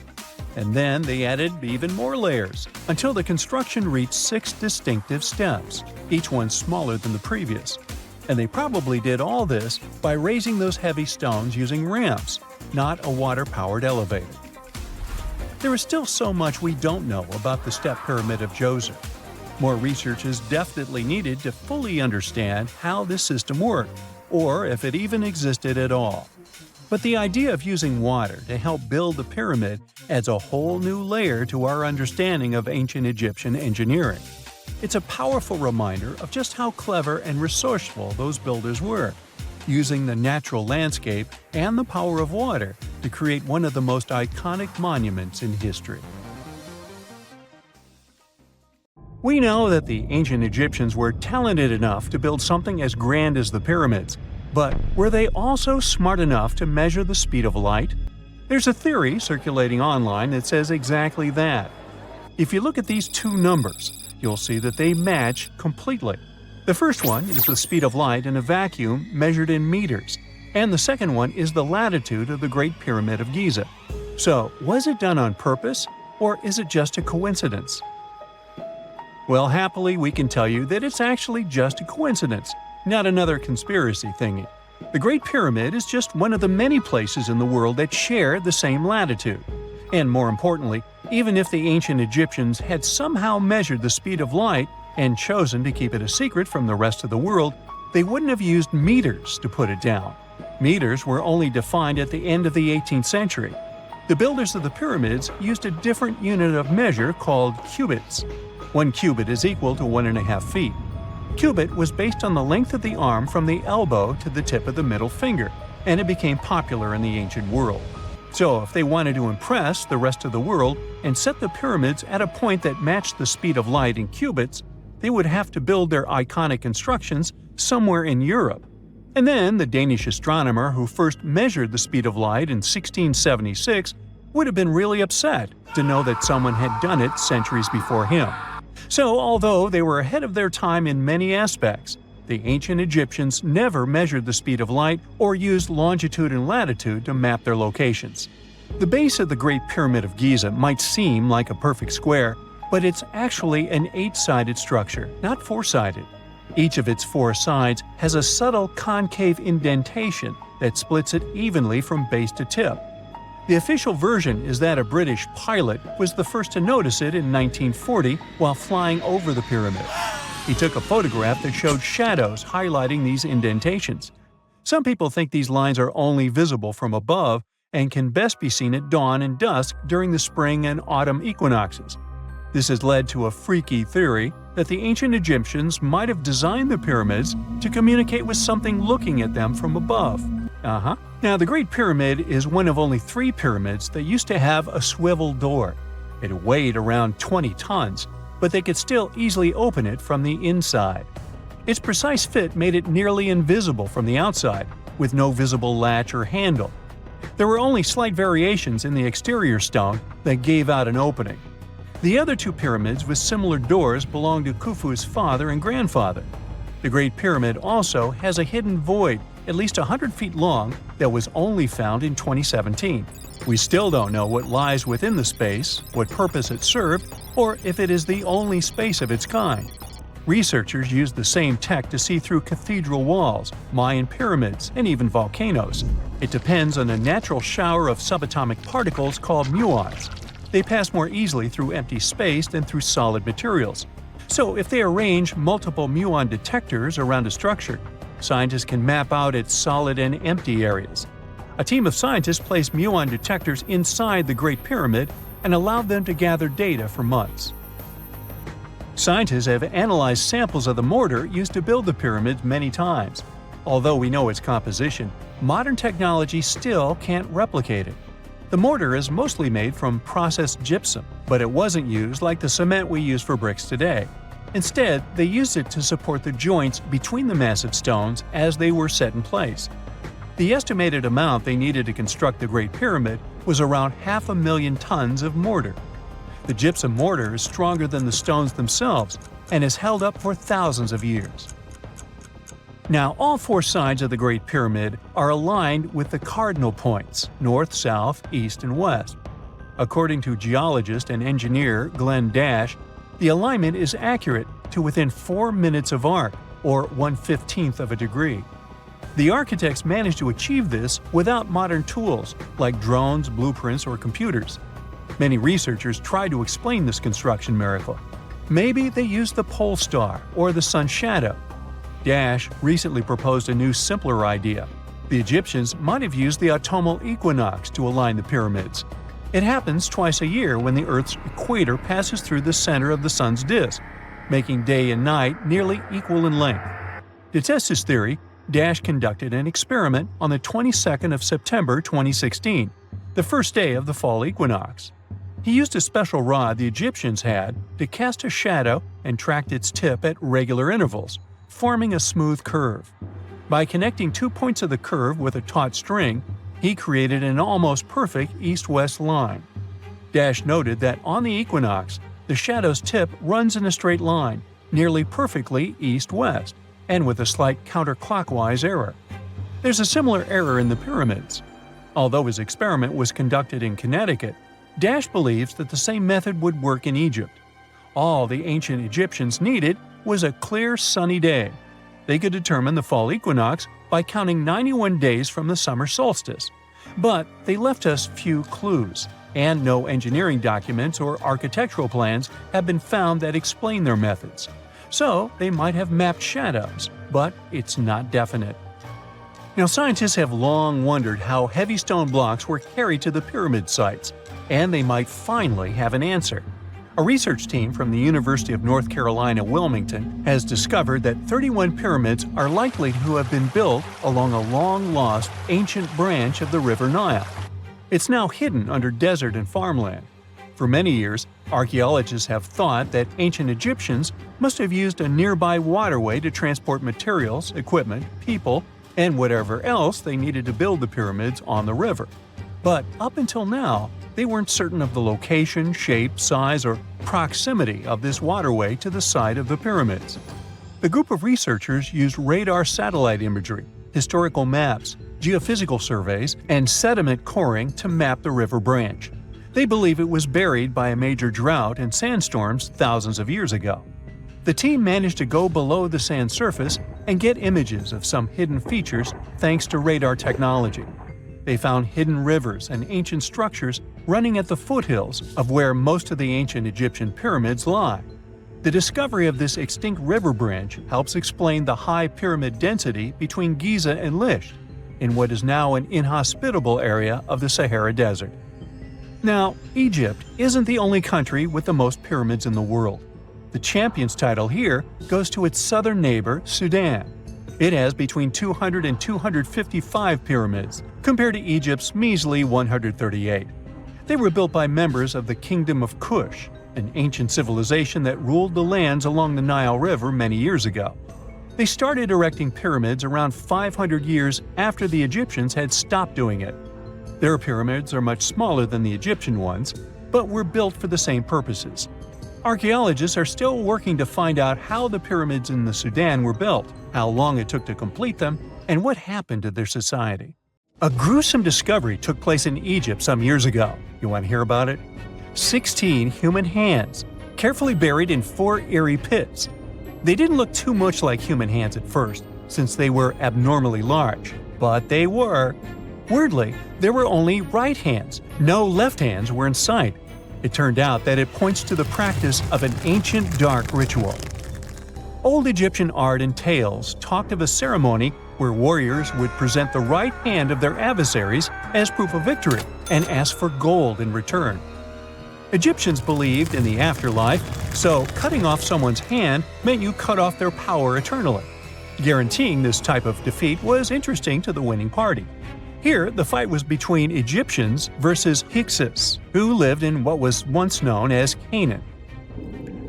Egypt has always been the center of some history-changing findings, and some time ago, this papyrus was found. If we stretched it open, it would be just a tad bigger than the height of a skyscraper. The world's tiniest skyscraper, which is located in Wichita Falls, Texas. When humans didn't write on their notes app, they wrote on this thing, made from the medulla of a papyrus plant. Around 2,000 years ago, ancient Egyptians wrote something reminiscent of a book where they describe most of their funerary traditions and their visions of the afterlife. It's considered one of the most important texts from ancient Egypt and is still sold in bookstores to this day. This ancient manuscript was unearthed from a chamber located just south of the Pyramid of Djoser, located in Saqqara. Oh yes, Djoser is the oldest pyramid in Egypt and not the Giza pyramids like most people think. So recently, the site of Saqqara buzzed with excited archaeologists who probably found one of Egypt's oldest complete mummies. They believe that this beautiful and well-preserved mummy was that of a wealthy man. He was discovered in a deep shaft, covered in layers of gold leaves.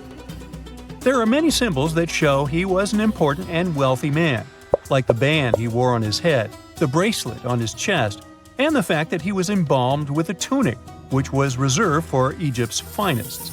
The most exciting part of the entire discovery was finding the resting place sealed with mortar, just as the ancient Egyptians had left it 4,300 years ago.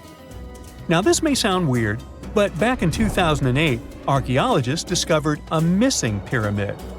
Now it went missing because it deteriorated over the span of 4,000 years. Today, you can only see its base.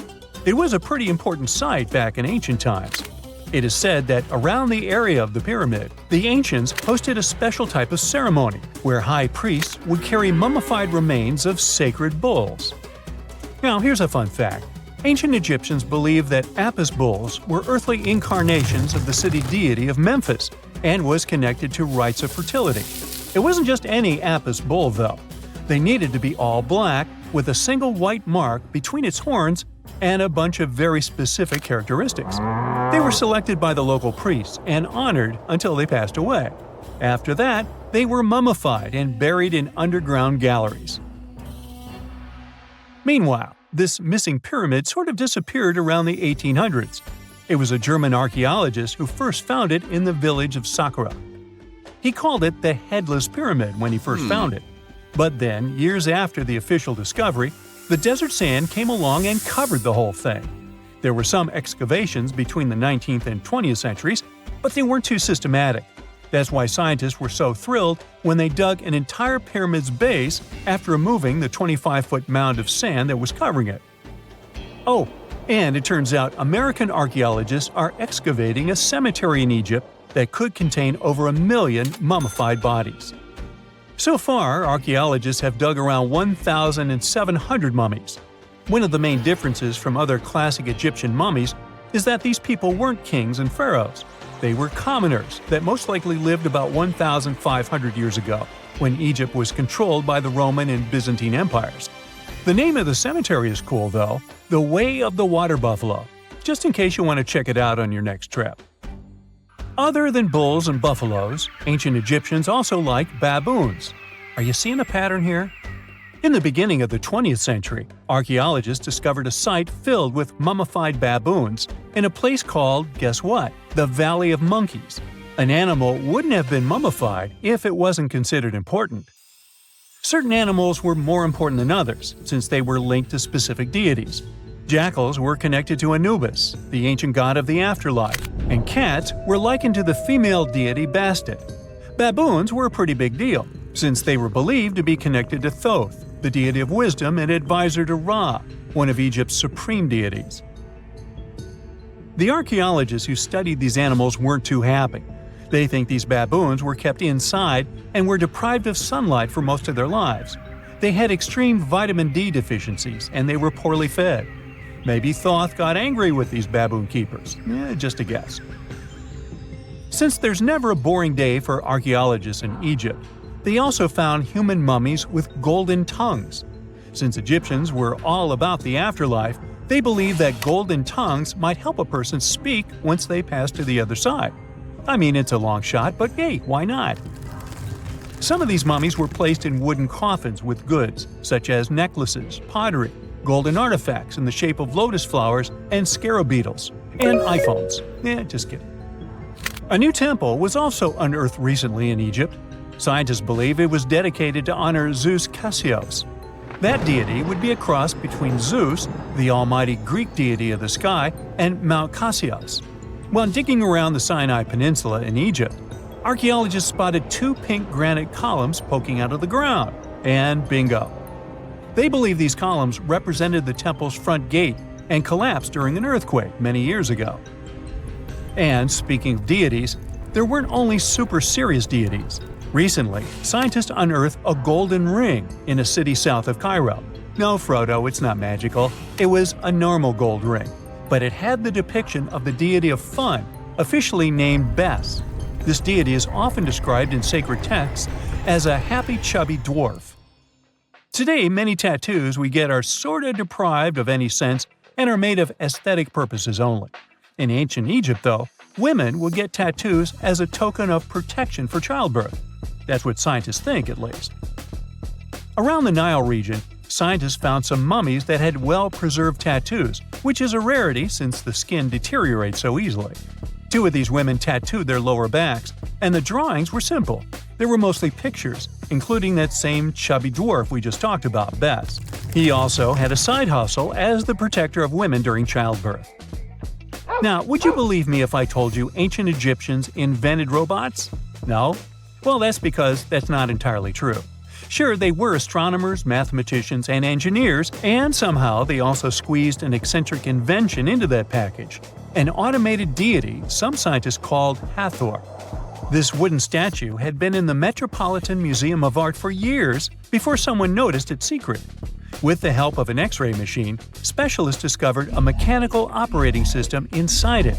The pulley-like axis goes from the statue's shoulder to her left leg. When the system rotates, the statue raises and lowers her hand. Hey, pick me! Pick me! I got my hand up here. If there's a question that still baffles archaeologists to this day, it's this one. How did the ancient Egyptians build those magnificent pyramids?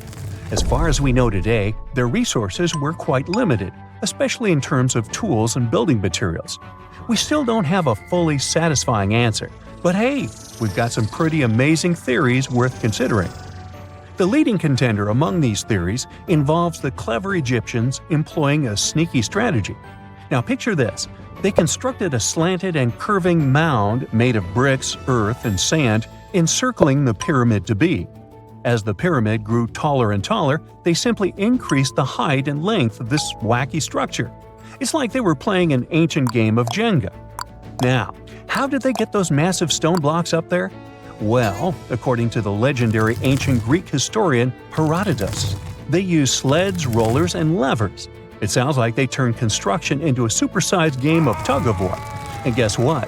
Herodotus also claimed that the Great Pyramid, the one from Giza, the granddaddy of them all, took a whopping 20 years to build. There's more. Herodotus also dropped a mind-boggling number on us. 100,000 men were supposedly involved in this pyramid extravaganza. Did they hire the entire Egyptian population? Well, it might not be as far-fetched as it sounds. These men were probably mostly farmers, so they probably focused on the pyramids when there wasn't much work to be done in the fields. Like during the flood season of the Nile River. Obviously, specialists in the archaeological community had something to add to this theory. By the late 20th century, they discovered some evidence that suggests the workforce might have been smaller and more permanent than previously thought. Instead of a massive army of 100,000 pyramid builders, they proposed that a modest crew of around 20,000 workers, accompanied by support personnel like bakers, physicians, and even spiritual leaders, could have gotten the job done. There was also this theory that claimed that the pyramids were actually built from the top downward. It suggested that these colossal structures were nothing more than isolated hills used as quarries. The stones were supposedly drawn from these hills, and over time, competing engineers took charge and transformed them into the iconic pyramids we know today. Now, before you dismiss this theory as a wild fantasy, some folks thought it wasn't completely crazy. After all, there are instances where isolated hills exist, so maybe this theory had a tiny glimmer of truth. Whether it involved ramp building or ingenious work schedules, one thing is clear. Those pyramids have definitely left their mark on history and on our imaginations. Now, speaking of ancient Egyptian mysteries, there's this gigantic unfinished obelisk sitting in ancient Egypt, and scientists are trying to figure out how it was shaped. Now, some people suggest that our industrious ancestors used handheld pounders to get the job done. One expert has a different take on the matter, though. He argues that if we take a closer look at the pattern left behind by the shaping tool, we'll notice something peculiar. The walls of the trenches surrounding the obelisk display a neat and even pattern, which is pretty unlikely if they were pounded away by mere mortal hands. According to this expert, those horizontal striations are usually the result of a tool that takes breaks while removing material, leaving its mark on the surface. But wait, there's more. Imagine the tool being rocked back and forth against the trench walls, clearing away the waste to keep the trench from narrowing. Well, in that case, the tool might have left some funky horizontal striations where it was pressed against the sidewall. This sounds like some fancy technology at play, don't you think? And guess what? The dynastic Egyptians probably didn't have access to that kind of know-how.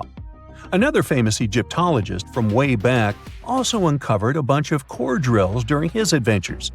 Although the actual drill bits are missing, his collection houses these particular core remnants made of limestone, alabaster, and even granite. These constructions aren't the only amazing thing the ancient Egyptians left behind, though. As it turns out, the Egyptians were the genius minds behind the creation of the handheld mirror. Yeah, that little mirror you use every day to check yourself out. But here's the twist. These mirrors are like pieces of art. They were decorated with inscriptions and figures. But that's not all.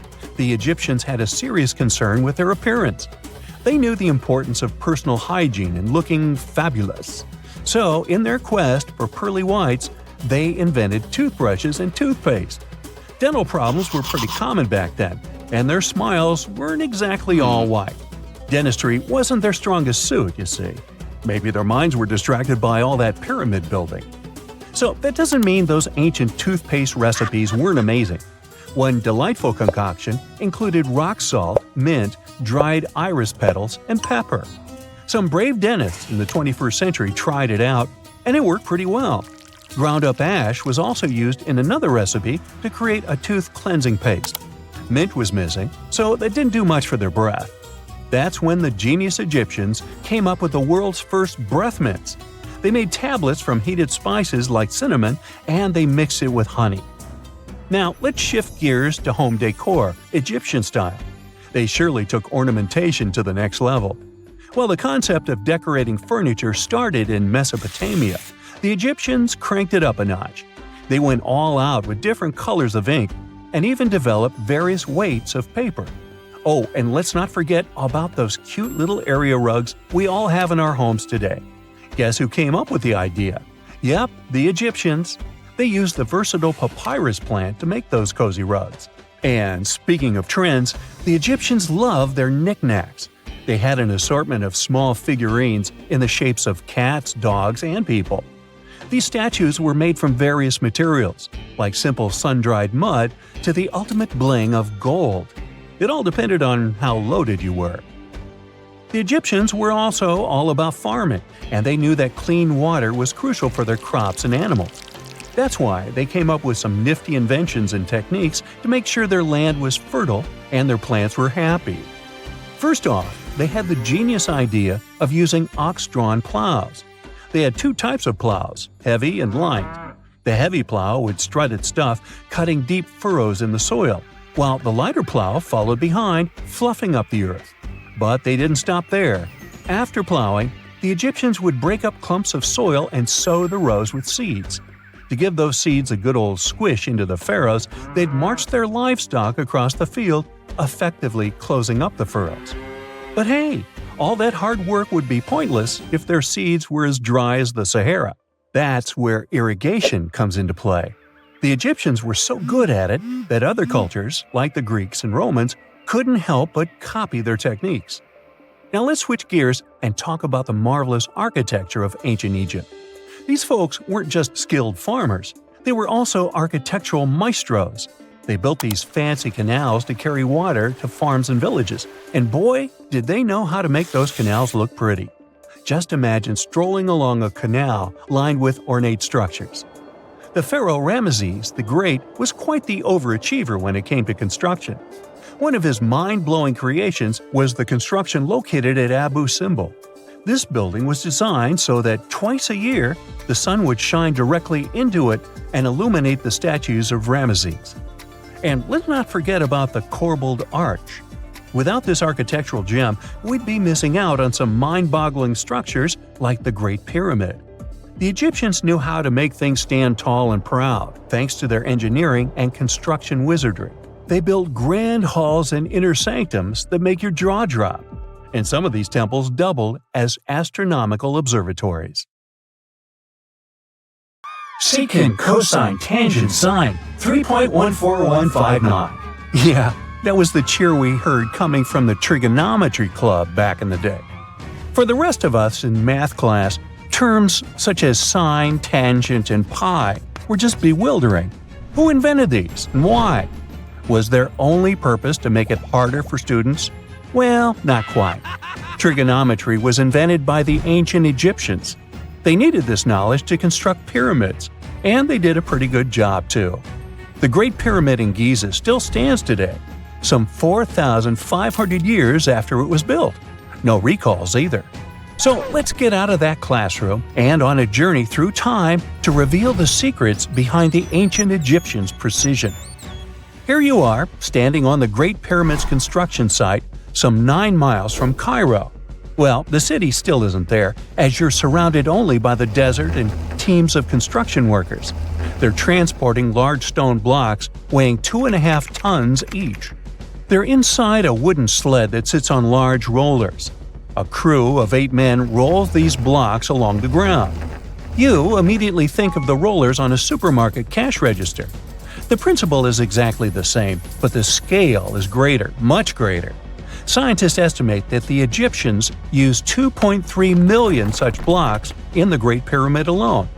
And the block in front of you is one of the lighter ones.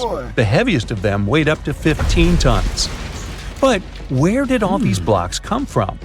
Most of them originated from quarries around Giza. It's not that impressive, you think?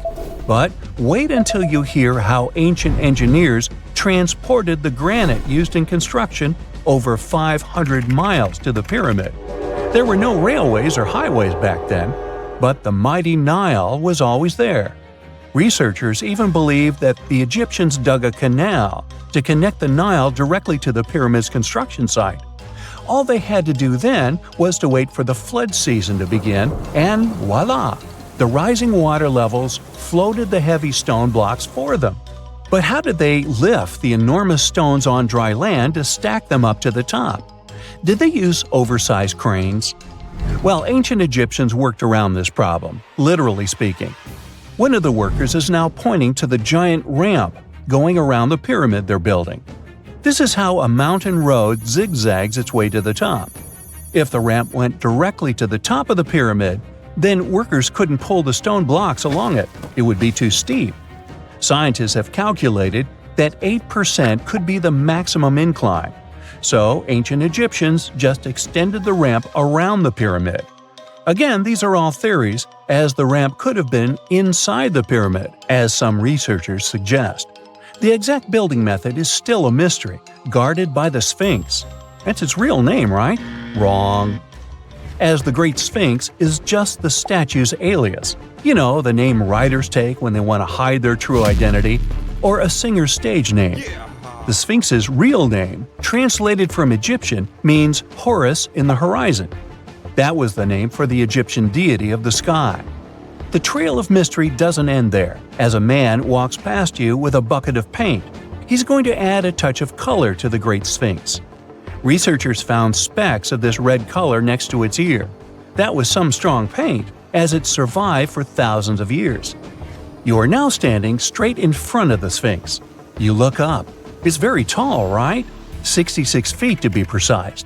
Now resist the urge to take a selfie. You can do it. Now you notice something else. It looks like the Sphinx is in the center of a giant triangle in the back. That's one side of the Great Pyramid. And no, your eyes are not playing tricks on you. The Sphinx really does sit in the center of the pyramid's lateral face. Here's where math comes in handy. A pyramid has 4 sides, called lateral faces. There's also a 5th face, the base, but that's not visible. It's, wait for it, face down. The Sphinx has one last mystery to reveal: its age. Scientists agree that Pharaoh Khafre built the Sphinx. He ruled after his father, who had built a great pyramid nearby. So both structures were finished around the same time. Let's talk about numbers again. You've heard of Cleopatra, the Egyptian princess described as a woman of great beauty. Hello? She saw the pyramids, but she lived closer to the time of the first iPhone than the time of the people who built the pyramids. Fascinating, right? You can see thousands of people around you. They're working hard to build the pharaoh's tomb. But how many of them are there exactly?